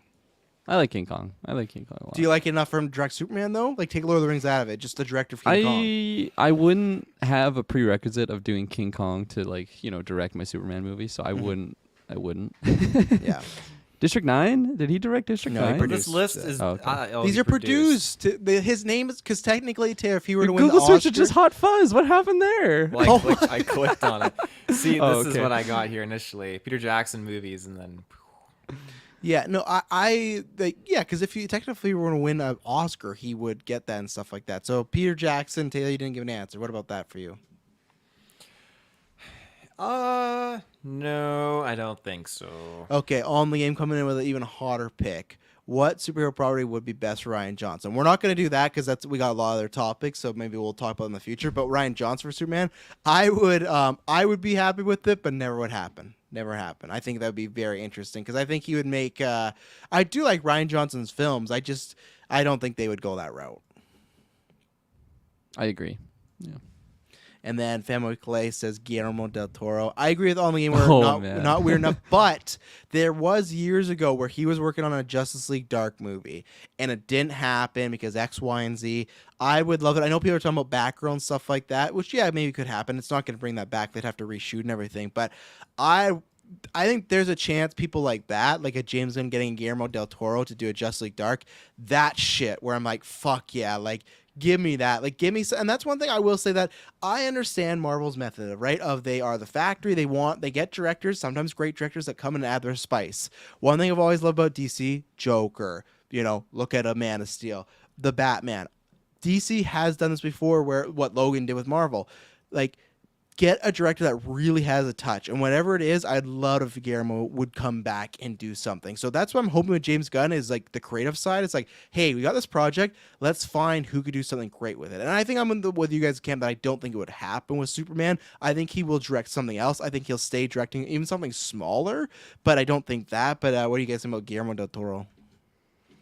I love that idea so much, but I feel like it just it just wouldn't work in like what I can see this I don't like. Is it gonna be a Man of Steel 2, or is it just like a Superman movie? Like, It'll be Superman or Man of Tomorrow or Dawn of like it'll be I think technically you could just call it Superman because technically there's never been a movie just called Superman. There's Superman the movie, but I think it would be smart of the first Henry Cavill movie back, and especially it's been through all this journey. If it's taking place after Justice League, he's been through the shit. Just call it Superman. Simple, done, over. But like, is there gonna be like, oh, you remember this event from like Man of Steel? Remember when your father just like told you to not save him in that really terrible tornado death scene? Is there going to be like any callbacks to that, or again, it's just we're too unclear? I think there'll be little ones, but I think it's going to be primarily a news story. That's what I think. I think it's going to still have some of the very much like not depressing, but I think it's going to be like Logan, where they refer back to stuff, but it's the main story is about what's happening now. You know, it's good that you have the backstory, but I don't think you'll see Kevin Costner and what's his name again. Yeah. Okay, yes, because the reason why I was asking that is because like I just can't see like Guillermo del Toro coming in with like an already established like character and like just to deliver on like it's a superhero movie. Like no matter how creative and like wacky you tell the story, at the end of the day it is like it's a superhero tale. This character is gonna have someone that he has to defeat, and I just don't think Guillermo del Toro would even want to like do that of just like no, I don't want to do I know he like I know I feel like he would still like to do like the Comic-Con stuff, but just for like this big Superman thing, like that's I just feel like he wants to do really creative things on something that just telling stories that no one's really telling. I feel like that's just more his thing. And which I think he could do that, just not with Superman. Yeah. Well, even with Superman, I think there could be something cool there, but like maybe like a short or something, you know, like or like an an Elseworlds, like the Joker Batman thing. I don't envision Henry Cavill Superman the one where like, oh, we're gonna get really artsy with that one. I think you got to make a great kick-ass heroic story. That's what I'm looking for with Superman. Great action. Let Henry do his thing and make it about Superman. You know, so are we getting Henry with all the chest hair glory and everything? I hope so. I hope he has ass hair, everything. We see it all, you know. So the Batman dick transfers over Superman dick. Superman Cavill dick, you know. Taylor, after all this time, you've had time to process. Is there any front runner that you have for a director? Well, I just want to speak to the Guillermo del Toro pick. I think that's fantastic. Pacific Rim is one of my top tier movies. You know did he direct that? He did the first one. Yeah, you're right. Gosh. And remember, he did do Blade and Hellboy. Like he's done the bigger things. He's got the portfolio. I feel Superbad Mike. I agree with Superbad Mike. I feel like Swamp Thing would be more his type of character, and that's why and I like said make Justice Swamp League Thing like the hero. You know, something like how he's completely misunderstood. But I think Swamp Thing was. I don't know if he was supposed to be. Someone pull up, but there's concept art of his Justice League Dark. And Justice League Dark is just like their Midnight Suns. That's what I'd be down for. Is like let him do that sort of shit. But Taylor, you're all fine for the Superman thing apparently. I'm fine with Guillermo taking the role for that. I don't know, like I'm not good at memorizing like names and faces. And when it comes to directors, like I only know like a few. So give me a movie. Give me a movie you loved, and that's who you think could be a good Superman movie. Pacific Rim. Actually, yeah, you did it already. Yeah. Actually, no, don't do me that because we're gonna get fucking like I don't know, Cat in the Hat or something like that. Oh, Cat in the Hat? What the fuck? That's a weird poll. Did you like Mike Myers' Cat in the Hat? Makes me laugh, but I'm definitely not pulling that. There you go. I was gonna say let's get Steven Spielberg or something in there, you know. Barely know those names. What's the last great movie he directed? Steven Spielberg. Tintin's a great movie. It's a fine movie. Tintin's movie. Tintin's fantastic. It's fine. Absolutely incredible. Yeah, you're just dissing it because you don't want to. You don't want to like give it that caliber. No, it's like, fine. Oh, it's pretty to great. me, great is something else. It's fine. It's not great. You know, last great one he did. Fuck, I don't even know. What about? It's been that long. It's been that long. I didn't see that one. Fuck, I don't even know. Yeah. Hopefully, Fableman's is great. You know, that's what I'm hoping. But what about? Is it Denis Villeneuve? Oh fuck. Denis Villeneuve. But I don't. I doubt it. That would be fantastic. Did he do a superhero something? He was close. He was one of the people in the talks about when Matt Reeves got the Batman. So. Oh, okay. I'm glad it went the way it went. Tarantino. There's another pick. Oh, I know. Tarantino's last movie is Cavill Superman. Holy fuck! If I had to, Even though he's like- been on the record saying he doesn't like superhero movies or sorry, comic book movies, but yeah. if I was like my official pitch would actually be Michael Bay. I'd love to see a Michael Bay superhero movie. Go back to Spielberg, please. Go back there. I don't know if Tarantino said he doesn't like comic book movies. I don't think that's it. I think he just said he did, like they're not for him. Like it's just I'll double check because it's a big double-check. thing to state. I don't I'll think double-check. that. Only game says his latest filmings is meant to be return to form like West Side Story. Fuck. Well, West Side Story was something else. So I wasn't a big fan of it, but I'm not a fan of musicals, so I'm a bad judge. But yeah. Well, that's that. Well, that's kind of that topic. The last thing about this topic is what was I gonna say? Black Adam had a good box office, 67 million. So pretty much where you guys and your predictions were thinking. It was about 10 million less than what I was thinking. But to me, it's all about what's going to happen week 2. Like, how's that drop going to do? It has a good audience score on Rotten Tomatoes. It has a good, it has a fine cinema score. So I really don't know. Worldwide right now, I think it's like a past 150 or something like that. So we'll see how it does. It'll be interesting to see how that affects things with Rock going forward. We probably would have broke this down a bit more, but we got tons of topics to talk about. Bridge of Spies, Superbad Mike. No. Movies, that is a slow, boring movie, and I like some slow, boring movies. Obviously, it's all subjective. Let me take a look here before we end this cut and do an ad break here. Where is Steven Spielberg? What's his last great movie that I think is like great? There's great things in them, like Lincoln and stuff like that, but I mean, like the whole movie, top to bottom, is like a 9 out of 10 or higher. To me, it's been a cool minute. Let's see. Fuck, he produced Jurassic World Dominion. Let's see. Failmans, West Side Story, no. Ready Player One, no. The Post, no. BFG, no. Bridge of Spy, Wars, no. Tintin, Crystal Skull. That's what did it, guys. Crystal Skull fucking broke them. That broke something with them.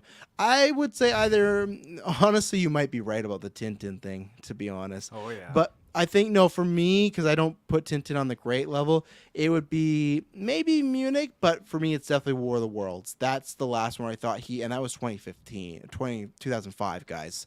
To me, that's the last one he made that was like an absolute banger. Great movie. Because before that, Catch Me If You Can, Minority Report, Artificial Intelligence, Saving Private Ryan, like, fuck. And I'm saying, he's always making good movies. I just know what to expect. I don't think he's made one where it's like, it's not been the top 10 of my, lists at the end of the year. So I'll correct myself here too. It said so. I did misspeak. He didn't say that he doesn't not like them. He just doesn't like really indulge because he says I don't really have a problem with the whole superhero thing right now. Except I wish I didn't have to wait until my 50s to get into it. He just wished that he was able to get into it in like our age, and then like in his creative juices could have just like used this to that's make a his big own sort of misquote thing. there, Kirklin. At least I corrected myself. Most people don't. So That's very fair. So, well, there you go. Taylor, you said you were going to use the jumbo thumbnail. You didn't use the jumbo thumbnail. There wasn't enough topics to throw in there. Are you fucking kidding me? How is there not? Because I couldn't remember 2 of them that we talked about. Oh my God. Always look at the YouTube. It's up there. Let's take an ad break and we'll be right back. And we're back. So, let's say, I your guess. thumbnail just makes me think it's like a civil war. You have like James Gunn versus Peter Safran. Yeah, they're not which- actually hired together. They had to fight to the death. Who for will be the position. CEO of DC? Yeah. It's like the Dark Knight scene when Joker breaks like the Q stick. Oh, Is that what it's geez. called? The Q stick? That doesn't sound pool right. cue. Stick? Pool Pool Q. cue. Okay. It just sounded weird. Well, anyways, what was going to be our biggest story of the day at one point was the Ant-Man and Wasp Quantumania trailer. I know it's great that they add the Wasp title in there, but fuck, these are getting into some these are some long ass titles, guys. Jesus. But anyway, so we got that. Before we go, Taylor, I'm gonna start with you because you were fucking jazzed. You were ready to put it as your, number It's one. my movie of top film of 2022. 2022. As I'm swooping in there and saving the day. Official IMAX trailer. Holy, I didn't get this version. I was just No. watching on my. Feige sent this to me personally, so 3 minutes of extended trailer footage. yeah, it's just Jonathan Majors working out. Fuck. Holy crap. He's a For the man. Creed trailer, oh my gosh. I was Oh, like yeah. intimidated. But anyways. Oh yeah. This trailer, I think it was just the song choice too. Just it overall, I was just Got you so juicing. into this. I was juicing. And it's funny because Working out like when Jonathan Majors. when To Yellow Brick Road. Gonna fucking kill him, man. Before this, again, the trailer dropped, I was at a family bonfire, and we were just talking about theories of just alternate dimensions fuck? existing behind our own, and talking about different technologies that could like exist in them. Again, cryptic clues kind of stuff, but just really get into it. And then all of a sudden, lo and behold, we get this goddamn the Wasp Quantumania trailer, and the Wasp trailer, and it's like, holy shit, like we're diving right into the quantum realm. We're getting advanced technologies. Like, this is great. Like, I just had a conversation and we were just like theorizing and talking about these things. Now I get to actually see it on like a superhero movie on the big screen. It's going to be fantastic to enjoy this. Like I said, it's #1 movie of 2022. 2023, this has easily gone to that top 5 at this point, maybe #1, because everything in this just seems so wacky, so fantastic. I cannot wait to explore this world and really get immersed in this, because I really like Ant-Man humor. It really does it for me. I love Paul Rudd. And so getting to know more about Kang the Conqueror after seeing that finale with Loki, I just feel like I'm getting so much that I love in Marvel. And this trailer just excreted and emanated and protruded it out in every aspect that I love. So Don't holy say shit. excreted anymore. Excreted is too Excreted. far. That sounds like some sort of porn reference of like a subcategory I don't want to watch though. Like I'm not looking for the excreted category. So Kirklin, is this your top 2022?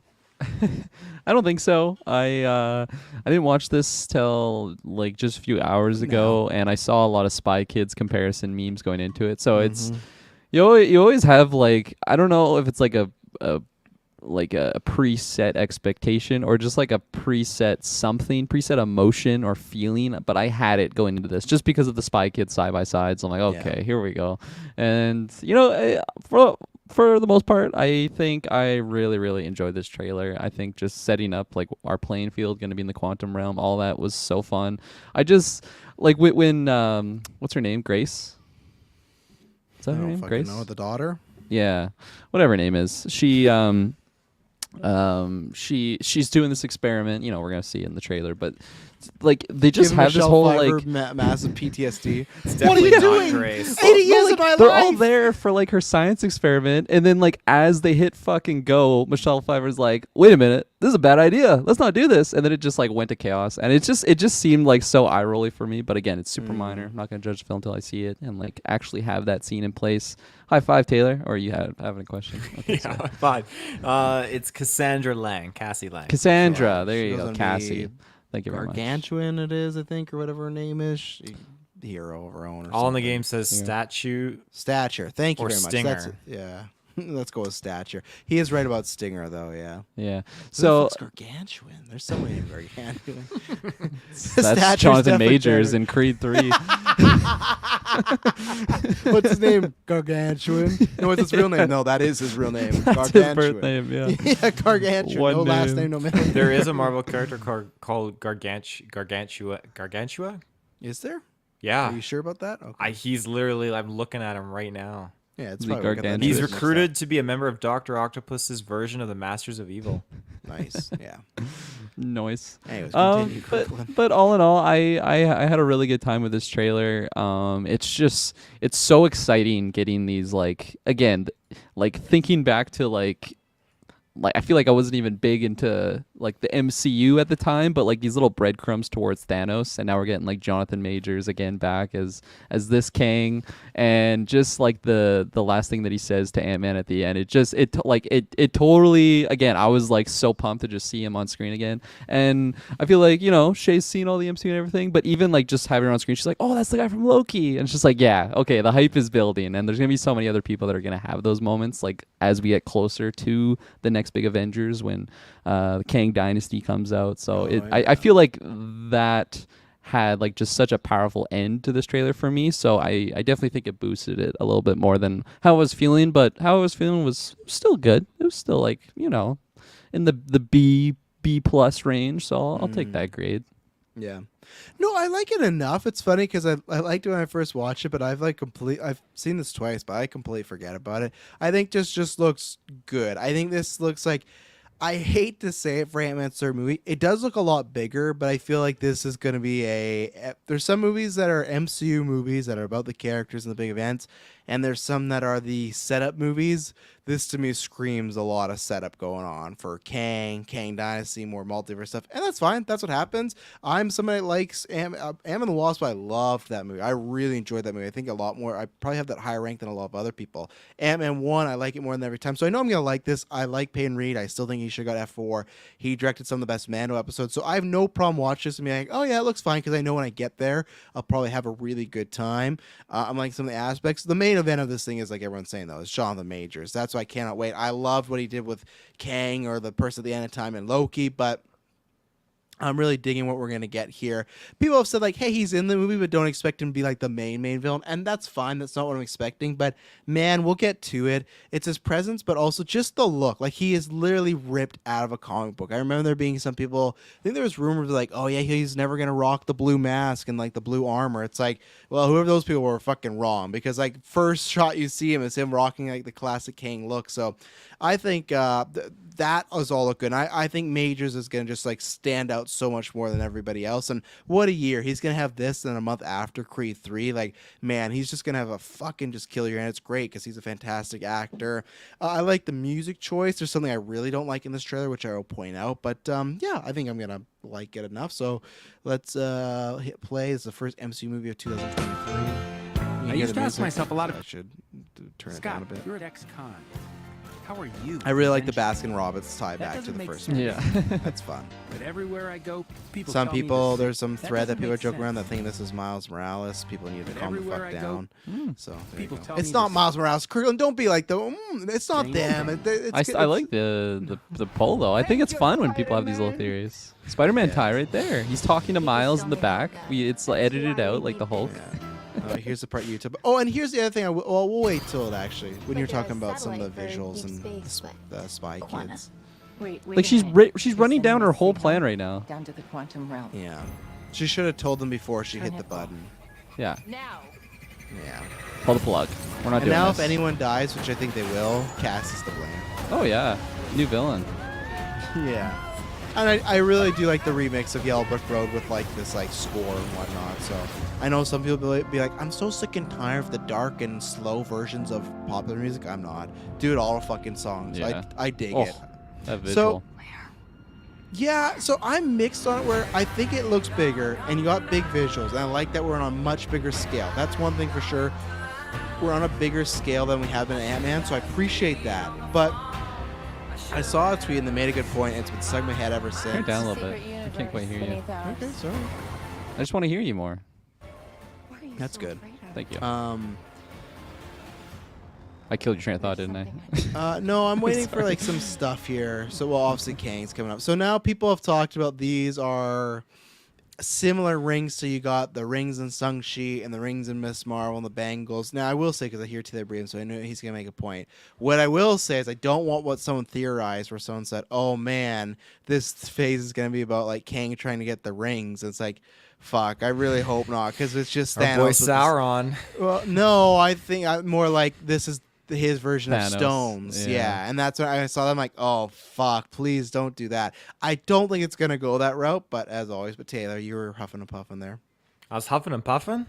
Well, I thought I paused when you're like, I got something.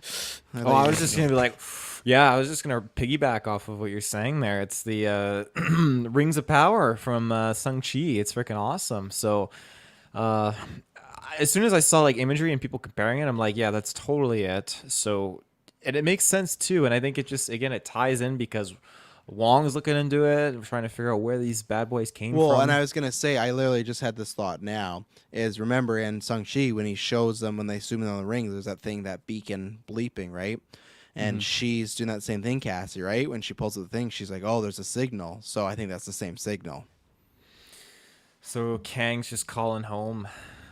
Just calling out. I don't know about that. I just mean like whatever it is, the same signal. You know, I don't know. Only What down there, in home. the quantum realm. Yeah, I just want friends. I don't want to destroy the world.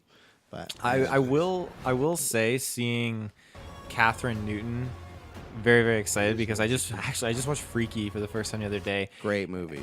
Very, very good. Yeah. So I'm really enjoying everything she's in because again, I liked her in Paranormal Activity. I loved her in Detective Pikachu.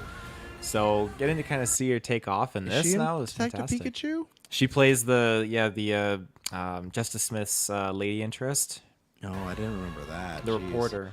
So I have a few things to say, but what I was gonna say is, yeah, I like her a lot. I just wish they didn't recast, as always, because I really liked that scene in Endgame with that first actress, and I feel like that's one of Paul Rudd's. I think that's still Paul Rudd's best MCU scene, is that scene with his daughter and coming I'd back agree. off the stairs, and the fact they recast her, and the fact that she kind of found out through the internet. Kind of shitty, not really cool. So I wasn't a fan of.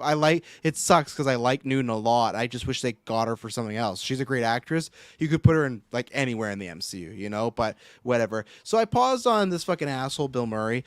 So my whole problem is with this is people have known, these guys know this for years. I've said Bill Murray's an asshole, right? And I've always said this where I'm like, to me, there's two types of people where they're like, oh, Bill Murray, he's just like playing an asshole. He's not really an asshole. But to me, it's like when you see Stephen Colbert when he's doing the Colbert Report, you'd be like, okay, he's playing an asshole. In real life, he's not an asshole. And everyone would say that about Bill Murray. I didn't believe it. I don't understand what the fuck's going on here because this guy has multiple like sexual misconduct, like sexual inappropriate. He just paid off someone $100,000 to be quiet. I don't understand. Apparently, they're saying he's playing a very minor role. One, why is he not at the trailer right now until you wait till that maybe blows over if you're thinking from a business standpoint? And two, that just tells me he's going to be in the movie.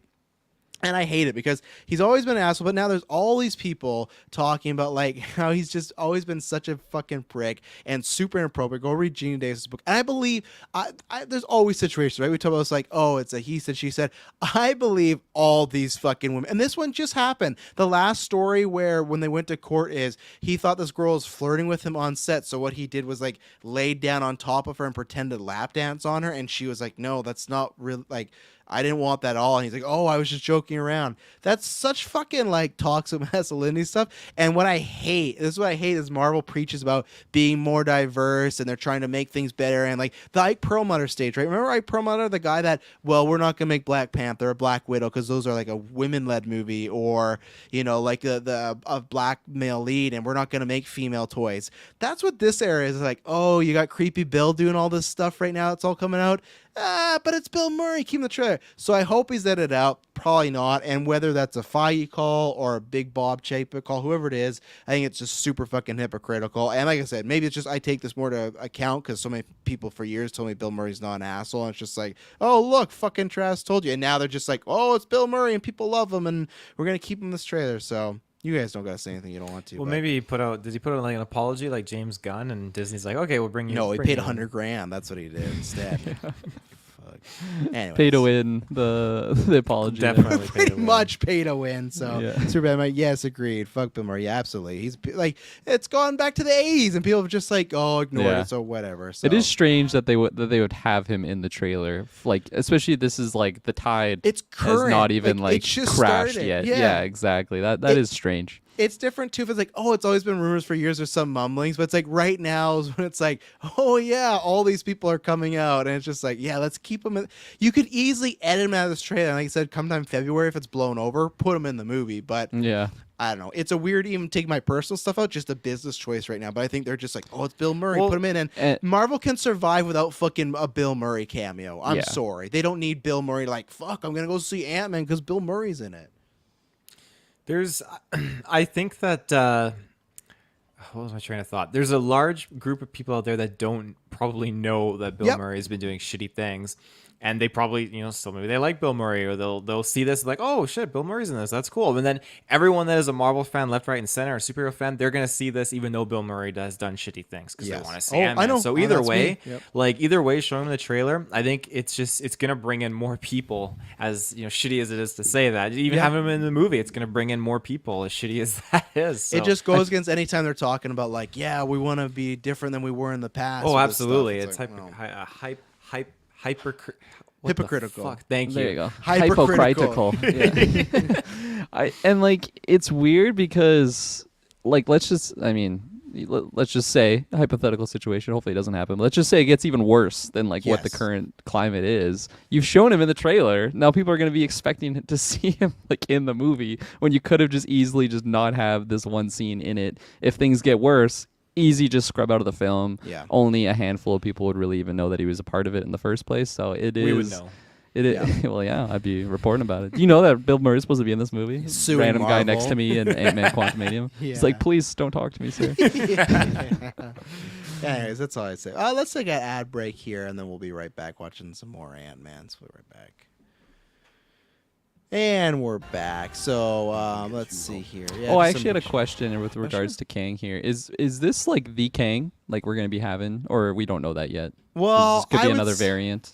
I would say yes, but I legitimately think we're going to just be meeting a lot of Kangs. Like I think, Okay. and they're going to be teaming up. So, but I think this will be one of the main Kangs. Like I don't think he's dying in this one. I think he's going to carry Yeah. on, especially because he has like the comic book accurate outfit and everything. But That's why they're bringing MODOK so they can kill him off and not Kang. 100%. No, MODOK's dying in this, I think, or at least he'll be like taken down. They'll repair him. But someone tweeted this out, and that's how I feel. Like the visuals are good, but I definitely agree that man, this feels like Revenge of the Sith. Like this feels like you can tell they're completely. And Marvel's had a problem with that lately with their bad backdrops and CGI and the fucking. What is it?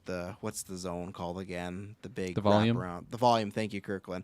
But this looks like when you'd watch the special features of Attack the Clones and Natalie Portman and like Hayden Christensen are against nothing. It is feeling like that a little bit, and I hope they. I hope, but I don't think they're gonna keep doing Yeah. it. I think that's probably why maybe I loved it even more because the backdrops and everything and like Revenge of the Sith, I fucking love. It's so good. You're my brother, Anakin. You're my brother, Kang. Well, people like we didn't really speak to it. I don't think you guys mentioned it, but people have been memeing the Spy Kids stuff, right? So Oh, This no, actually, what this do you mean shot, we it didn't looks speak to exactly it? like you speak to it episode already? 3. That's how Kirkland opened up this whole conversation. Yeah. Was talking about. I totally forgot about that. Sorry. This Forgot. this Like, scene, he did it looks listen. like it's pulled from episode 3 with like Yes. the LEDs. You know the way that they Yep. do it in Star Wars. That's so funny. Yeah. Travis told you Hank's dying in this movie, just so you know. Yeah. That's my. Yeah, I've not read any spoilers or anything. I just think it's time for him to go. And I like Hank. I don't want him to go, but I just think they're gonna lose somebody, and you gotta blame Cassie. You think it would just be one of those two? Yeah, because it's weird if you bring Michelle Pfeiffer back or you bring her in the last movie and then you kill her off in this one. It's like, well, what was the point of really finding her and stuff like that? So Yeah, and then I feel like if Hank dies, you don't really have to bring her back for like Yeah. a future project. yeah, or it can be smaller and stuff. I do like this shot of all these Ant-Mans and big Ant-Man Spaghetti Crumbling. They like Yeah. meet Wanda right now. She's like shredding them apart. just fucks them all up. Yeah. I saw what you did to the Illuminati. The Illuminati. Fuck. And then there's him just in all his Fuck. glory. Look at that. Like That's cosplay right there. pretty much, but it's looking great. And they did do a choice though where they made the lines on his face actual scars instead of on the helmet, which I like that. But What's it gonna be?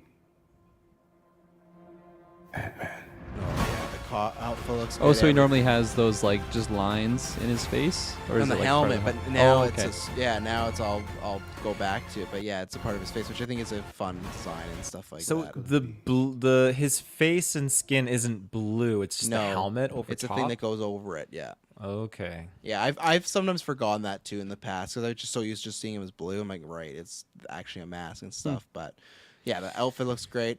He's gonna kill. He's gonna be fantastic. Oh, Look out, Brolin.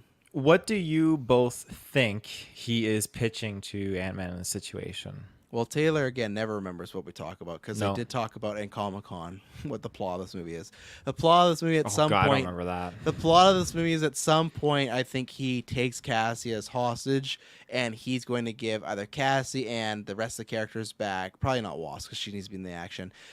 As long as Ant-Man can pull off like a quantum heist for him because the whole heist thing, right? So it's kind of like a trade. Very Pirates of the Caribbean where, hey, I got your daughter. I'll give her back. You just got to do this one thing for me. So that's You're gonna what steal the 10 rings from Wong for me. Yeah, I don't know what it is. But I like that And plot of him not like just killing them, but being like kind of using them to their advantage. So I like that.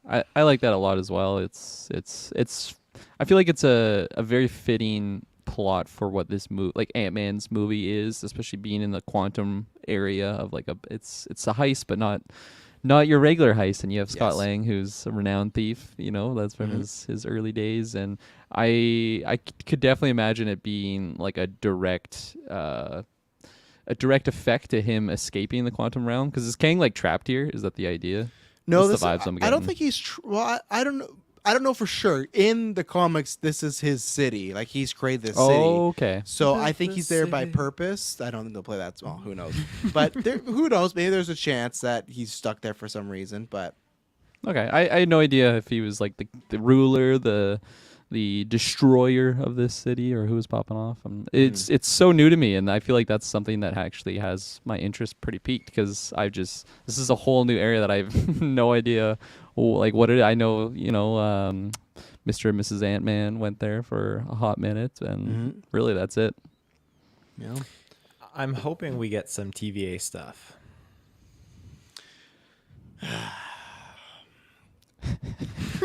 Whoa, Travis that was disagrees. heavy. no, I don't know where I am on that because like he originated from that. I think you'll get a mention or some exposition. I think that's it. You don't think we get like a clash of like Kang's TVA like agents and stuff with this Kang? No, because I could see them already having something worked out. Like he's talked to other kings and been like, "You do your own thing over there, I'll do my own thing." Because I think sometimes, like Reed has a council of Reeds, and I think he has like a council of kings at some point too. I could be wrong about that, but I think he's interacted many times with other. He has, I know that for a fact, interacted with many kings and stuff. So and talked to them. So that could just be separate and them doing their own thing. And it's all Sylvie's fault, you know. She just shouldn't have fucking killed him. Now all this shit's gonna happen, you know. So. Well, there you go. That is Ant-Man Quantumania. I'm sure there'll be another trailer. We'll be reviewing that. Let me just take a second here to pull up the X-Men or the X-Men. Fuck. Taylor, what did you think of the Guardians Christmas special one while I pull it up? We're not going over the X-Men trailer. Yeah. Can't show that one yet, baby. I thought it was really cute. It was adorable, and it was very quaint, low key. I thought it had a very like humbling kind of Loki story wasn't in to it. it. Low key. No, he wasn't in it. He wasn't. Kang was though. Oh, yeah.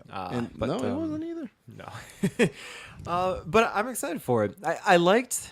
I think I liked, but didn't like love when they got to Earth, and it just had this kind of like Earth kind of like a realistic like, hey, like a guy just is on the street with a camcorder following two actors dressed up. It felt kind of like that, and while it's okay, it didn't feel very like cinematic, I guess you could say, like the same aesthetic of a movie theater recording to someone being on the street doing like a street recording, which is fine. At the end of the day, it's totally fine. But yeah, no, it got me excited. I was telling myself earlier that'd be so funny if they didn't tell Kevin Bacon what was going on, just showed up at his house, just scaring the shit out of him, and like cameras and like Drax and That's what James Gunn's doing to Walking Phoenix. That's what you pitched earlier. yeah. So all in all, I'm very excited for this. November 25th is a perfect date for something like this to drop. Just get me all like juiced up into the spirit of Christmas and everything like that. So just lay it on me. Let's fucking go. Kirklin, you want laid on you? Lay it on me now. Yeah, I really love this trailer. I think it had me grinning like from the get go. And it's just gonna be such a fun like basically promotion for Guardians 3 that's coming around the corner, but also like set in the holiday spirit. And I think I can never get enough of like the Drax humor and having him just invade Kevin Bacon's house. It had me laughing. So I think this is gonna be such a fun time, and it's nice, you know, just basically a month away, or exactly a month away, November 25th, right? So yeah, I think it's like this was pretty high on my hype scale, just because like I haven't seen New Guardians since you guys saw it last for the first time. You know, it's been a hot minute, and I'm just so ready for Guardians 3. And again, this is almost like, I know it's not like leading into Guardian, or maybe it is, or is it really just going to be separate? I guess we'll find out. It just leads into Thor: Love and Thunder Guardians. No. Kang just kicks in the door. Fuck you, Peter. Yeah, fuck you, Peter. Bam! Kills them all. Kills them all but Rocket, so Rocket's more depressed. But no, I think it's gonna lead into Guardians 3. I think it is after Thor, because they are talking about Gawar in this, right? And how sad. Yeah, it is, true. I think I was just because I feel like most holiday specials that I'm used to just really have them like on their own, so you could probably revisit them every year. It's not like, oh, can't wait to Well, you go still find could, Gamora. though. You still could, because I don't think it's gonna be about finding. It's just gonna be about how he's depressed that there is no Gamora. Yeah. you know. So, that's And do you know a runtime for this?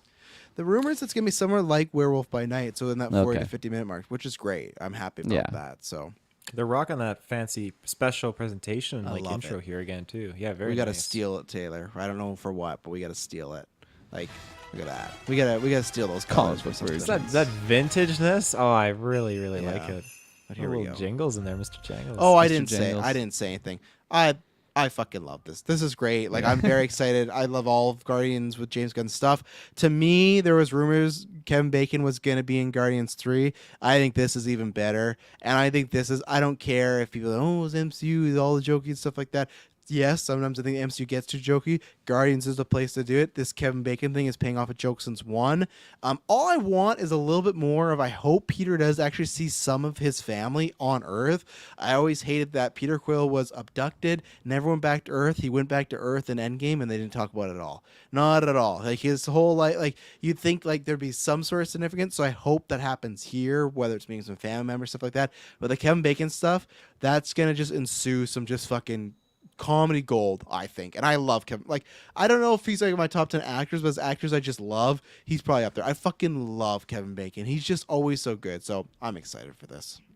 So here we go. I just saw on the calendar that right now on Earth it's almost Christmas time. Taylor, you talking about this type of film quality? Is looking a little lower. Not here. Here is fine. It's when they start walking It's- around the streets of Earth, because this is totally okay. I'll disagree with you. This does not look movie quality to me. I This feel looks it's not definitely not movie, But- but it's Quality, definitely like special it's quality. there. that. But see, this is where I agree with Kirklin. I think on purpose they're making it like a made-for-TV Christmas movie. That's what this looks like to me. This color. That's fair. Yeah. So what do you call it? What's the term for it? Hallmark. soap opera.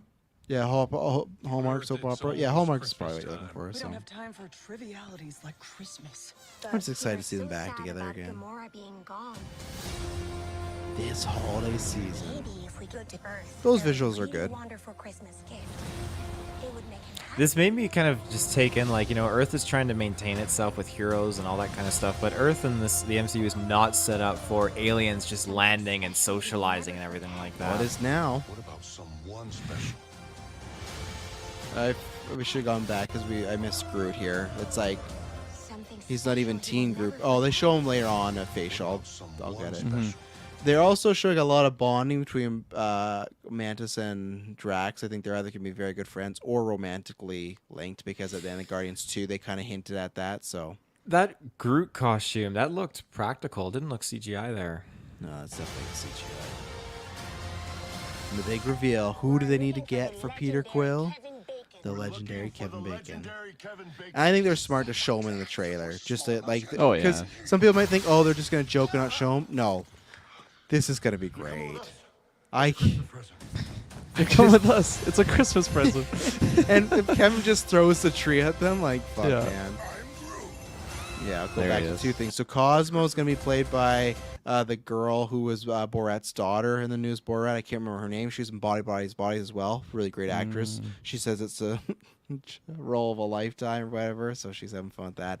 And then, yeah, Groot looking not Fucking teen. swole. I don't know. I don't know what. I don't know what Groot this is now, because if he's not teen Groot, I don't know what the hell he is. But he's It's like he's young man. college yeah, youth Groot, you know. So, but he's just Groot now. Football so, team.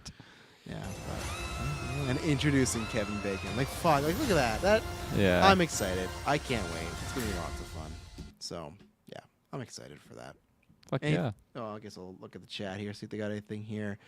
Would be happy with the Max 3 MCU Disney Plus shows a year, with one of them being a one-off special. Most definitely give a Footloose dance, especially after the opening dance or Peacemaker. James Gunn has confirmed there will be a slight tie-in to Guardians 3. So there you go. And we're also going to introduce the Cosmo, the dog, in this. Yeah, she'll. I think it's now going to be swapped, but yeah, she'll actually have some lines. We did see her in Guardians 2 because she's one of those, or was it Guardians 2 or 1? I think it was one. It was the collector. I think it right? was Yeah, the one. collector, Still in yeah, his and then area. obviously in What If as well. So, but yeah, it's officially going to be there. So yeah, that'll be fun. So, anything else to add on that? Could we see Cosmo going on to Guardians 3? Yeah, I think so. Yeah. yeah. Role of a lifetime. Lifetime. Role of a lifetime. So there you That's go. who destroys Kang at the end of the. Fuck, could you imagine? Like the portals open up this time and it's Cosmo. Gonna make you the new Bites him right in the Stan Lee dick. of the MCU Yeah. in every film. Yeah. Cosmo's gonna appear. And I will say people are probably going to get spoiled. It's coming out November 25th, literally in a month from now. But there is a returning MCU character that has been listed in the official credits for this. So Henry Cavill, super kid. super kid. They make him small like Groot.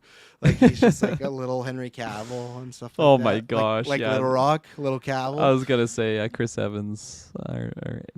Chris Evans. What the hell is that? First Avenger. There you go. First Avenger. Yeah, there you go. It's gonna leave the Black Adam spoilers away, but there you Yeah, go. You got a that's Little good. Rock and Black Adam. Go check There you it go. out. Go check it out. Go check out our review. No, Rock said that even before that there was a scene of that, so he gave it away too. Oh, he gave was everything there? away. Okay. Henry Cavill. This that. I He should didn't have care. prepped myself because I was like a jump scare on screen for me when that happened. Jesus Oh, yeah. Christ, get that out Will of you here. shut up? Yeah. Come. Do you know Bill Murray's and the same guy? Okay, let's take our last ad break, and then we're going to talk about our last stories. We'll be right back. And we're back. So let's talk a little Star Wars. So it's funny. So there's two reports that came out this week. Earlier this week, there was a report that maybe Bob Chayka, but Disney in general was like, hey, we want you to stop stop announcing new movies. We want you because That was directed right at Kathleen Kennedy, wasn't it? It was apparently that she got some sort of memo Oh, from shit. She got some sort of memo from somebody saying, "Hey, we want you to stop putting out like movie announcements because they're just not coming and stuff like that." Just a fan. So sending this memo. then She finally read my DM. We at GeekVerse want you to stop announcing movies that until don't you come make a out. fucking movie. Yeah. And then lo and behold, so that happened. And then what happened the next day? Well, somehow Deadline got a bunch of stuff leaked to him. And know what's funny? This scoop came out like nighttime. Like it was like, so I don't fully believe this happened, but there is a scenario where they got this and she was like, yeah, fuck them. And she put this out. Now, usually I don't want to side with the billionaire, possibly tyrant. Like, I'm not a big fan of Big Bob Chapek, or, I'm more a fan of Uncle Bob and stuff, but I'm with them on this one that I would like. And now technically they were smart about this. This is not announcing a movie. These are the trades reporting them, but they sure had a lot of fucking details for just the trades reporting them because they had meetings, writers, directors, like they had everything, the possible date and stuff like that. So anyway, here's the skinny, as they used to say. So this is the movie that we had heard a few months ago that Damon Lindelof was working on. He's one of the creators of Lost, and to me, the best comic book show title, Daredevil, Watchmen. He just has a plethora of great shit he's written, right? So good on him. He was working on this project. Now it's come out that, okay, he had assembled a writer's room. We have a director. I can't remember all the things she's worked on, but she's worked on 2 episodes of Miss Marvel. Everyone was really happy about that. That's fine for me. I wasn't a big fan of the show, but I get, hey, people love the show.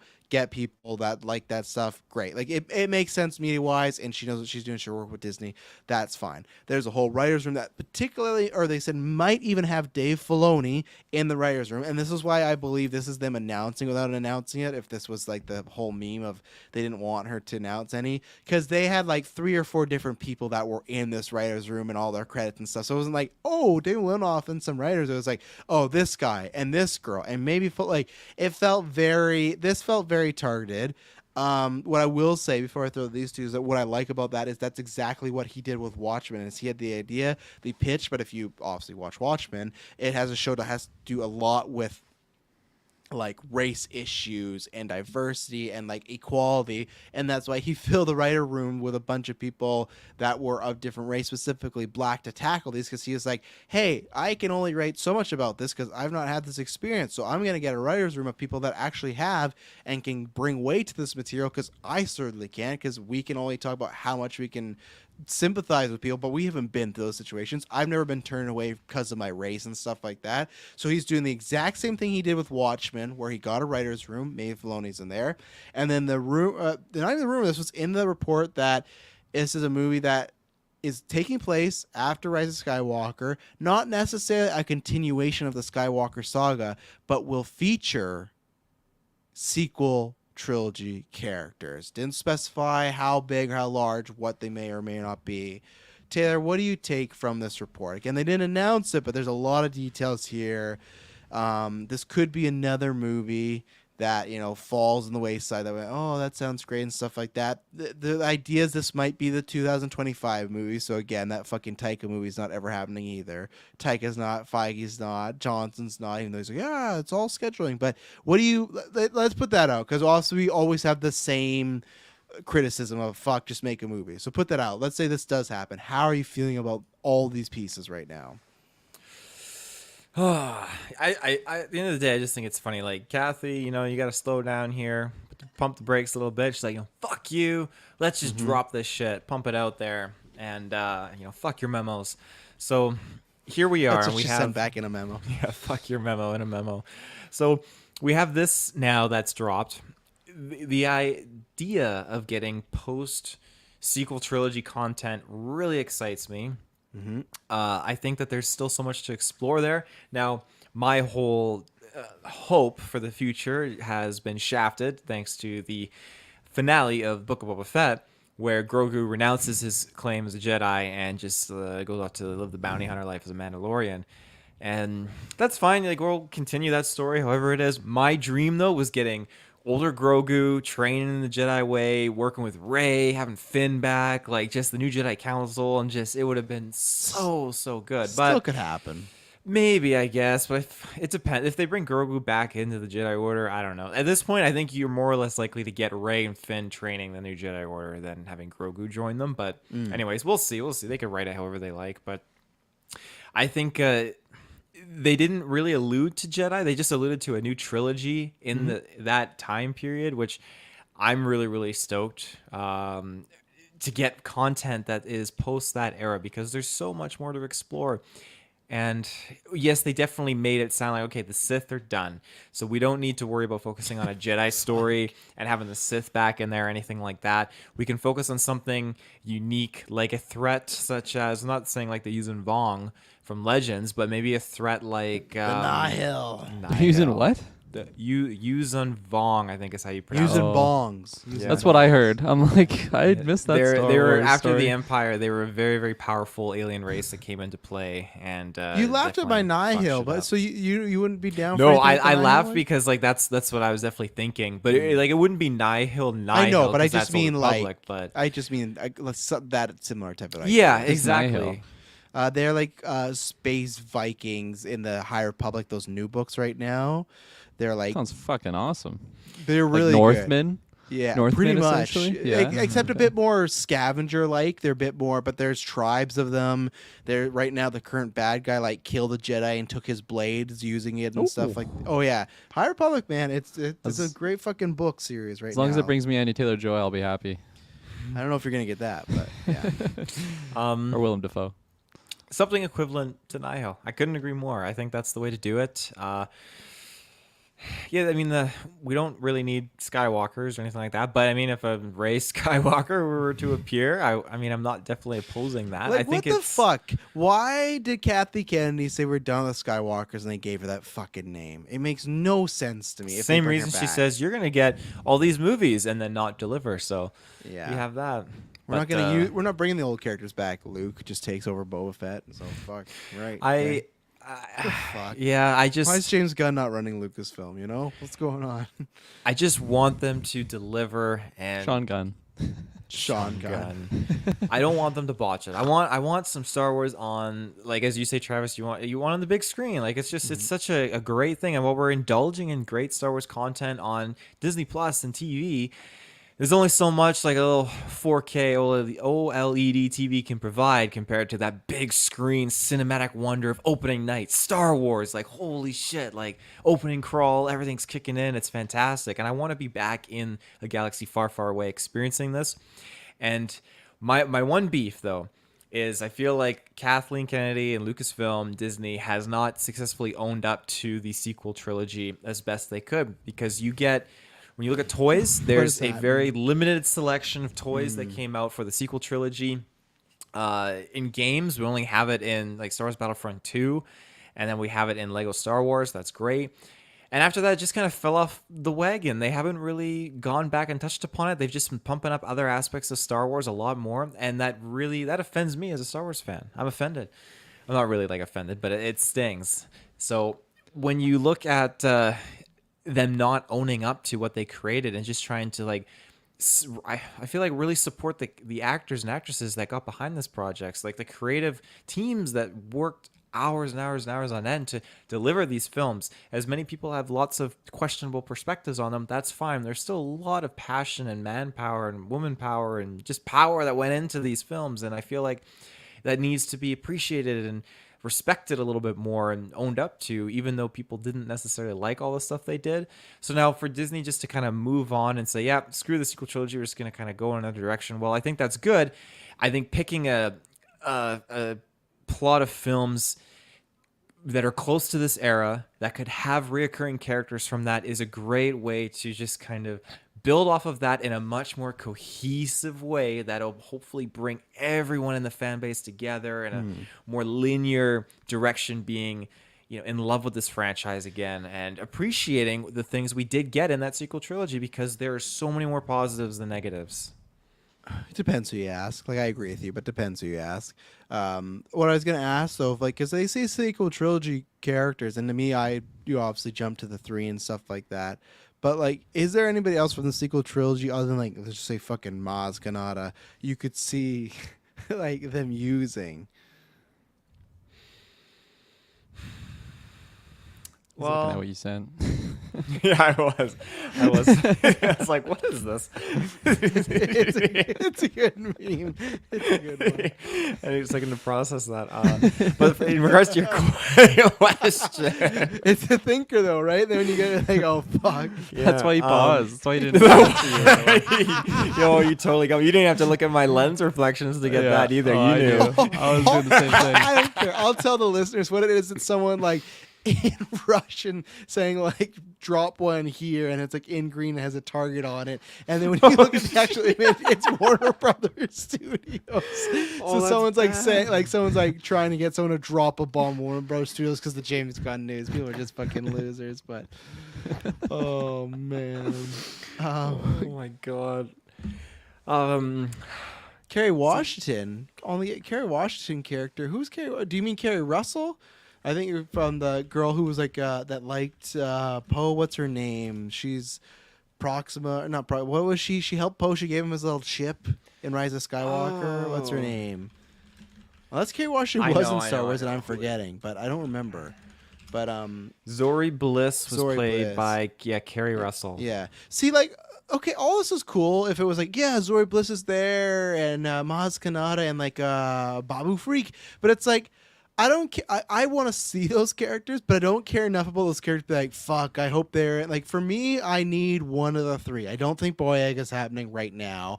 Oscar Isaac has walked back a little bit, like before he's like, I'll never do another Star Wars movie, and now it's like, well, if it's a good story to get your, They won't let him out of Egypt. He will until he agrees. Why else do you think I'm here? He's in the actual Insane Asylum. Moon Knight was in like that episode, but no, like I think you could get him back. To me, I think the prime one is Rey, where you just put her on a fucking adventure. But like, do you think like, is there anyone else that excites you? Like big excitement? Like, yeah, you'd be happy to see maybe like Zori Bliss, but like, is there anybody else? Because to me, it has to be one of those 3 when they say sequel trilogy characters. And if they don't, then it's like, they don't even mention that. That's not a hype thing to say, yeah, okay, cool, Babu Frick's gonna be in this episode 10 of Jason movie, you know? Yeah, just, I mean, looking at the characters, like, what like C-3PO, R2-D2, like That they don't count. I don't count them as the sequel trilogy characters.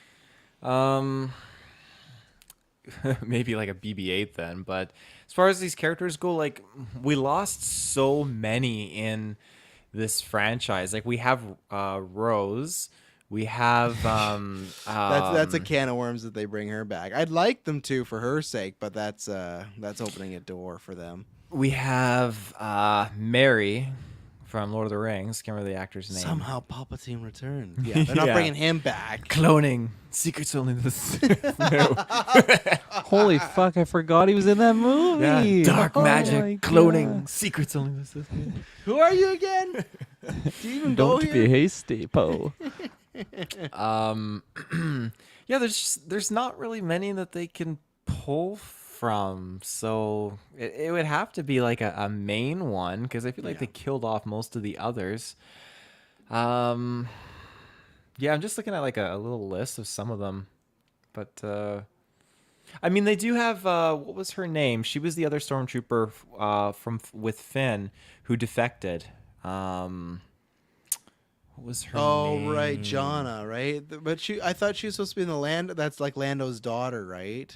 That's what they insinuated, yeah. So maybe like maybe when she comes back, she's like, yeah, I'm Calrissian now. So that's always a possibility. Yeah, I guess.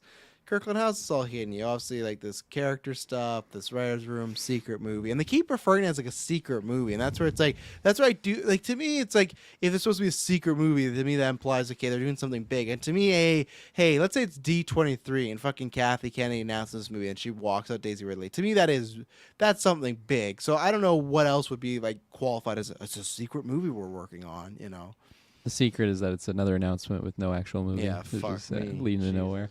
I mean, yeah, it doesn't really change my pH level at all on that. I don't really spike in any way, shape, or form. I'm just sitting at 7, sitting like water. I'm feeling just same because like I like we meme about it and everything, but like it is pretty ridiculous that like how many years has it been since like an actual Star Wars like movie has been on the big screen, and just all of these just slipping through the cracks, and a lot of just nothing like from Kathleen Kennedy all these years. And whenever she has said stuff, it just hasn't really led to anything like actual like solidly. I don't know why I keep making up words on this podcast, but I'm gonna keep doing it. So yeah, like it doesn't really do much there. It's like, okay, that's cool, let's see if it happens. And when it does happen, I mean, like I feel like as soon as I see that trailer, my hype levels will definitely peak. But I don't think I'm alone in that camp of just feeling like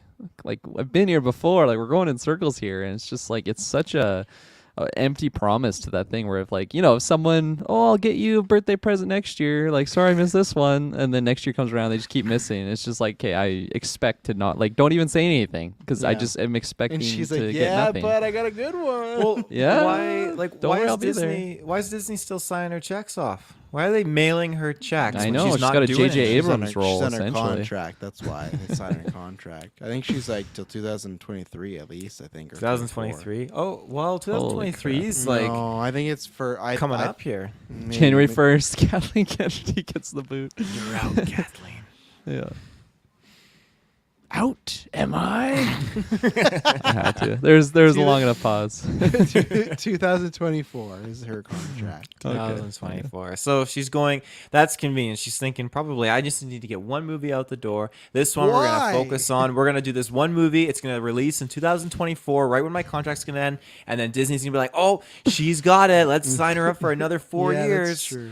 Because I feel like that's what happened with Mando, and that got her like a bunch more. Because they're like, fucking Mando's carrying Disney Plus right now, you know, like. And The then first thing on Disney Plus. It's like right, an but- election campaign. Like literally, like you do Literally, nothing for the 3 yeah. years, and that last year leading up, you're like, oh, we're gonna do all these cool things, all this cool shit. Remember that wall? Remember that wall Star Wars movies? I'm adding another brick to it. Secret Star Wars movie. All in the Games is Taika's movie. Taika's movie's not happening. I just don't think it is. I honestly don't think it would be a good fit. And I like Taika, but I think he fits better in Marvel. I think with Star Wars, there's too much to potentially play around with that could be dangerous for fans.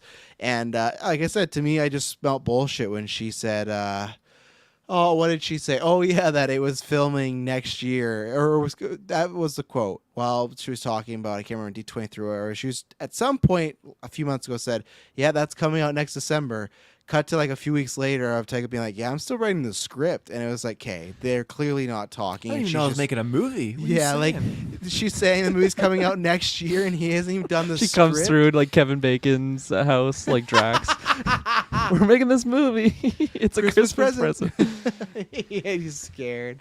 So yeah, I don't think it's happening. But well, there you go. We did it. Big loaded newscast. Good one. Yeah, Lots it's we juicy. talked about. Yeah, it's juicy. Good times. When when I came on this cast, my name was just the nurse, but we had so I many, saw you change that. We had so many sexy titles, and Henry Cavill's back, so I had to spice it up a little bit. I was feeling a little bit sexier. There you go.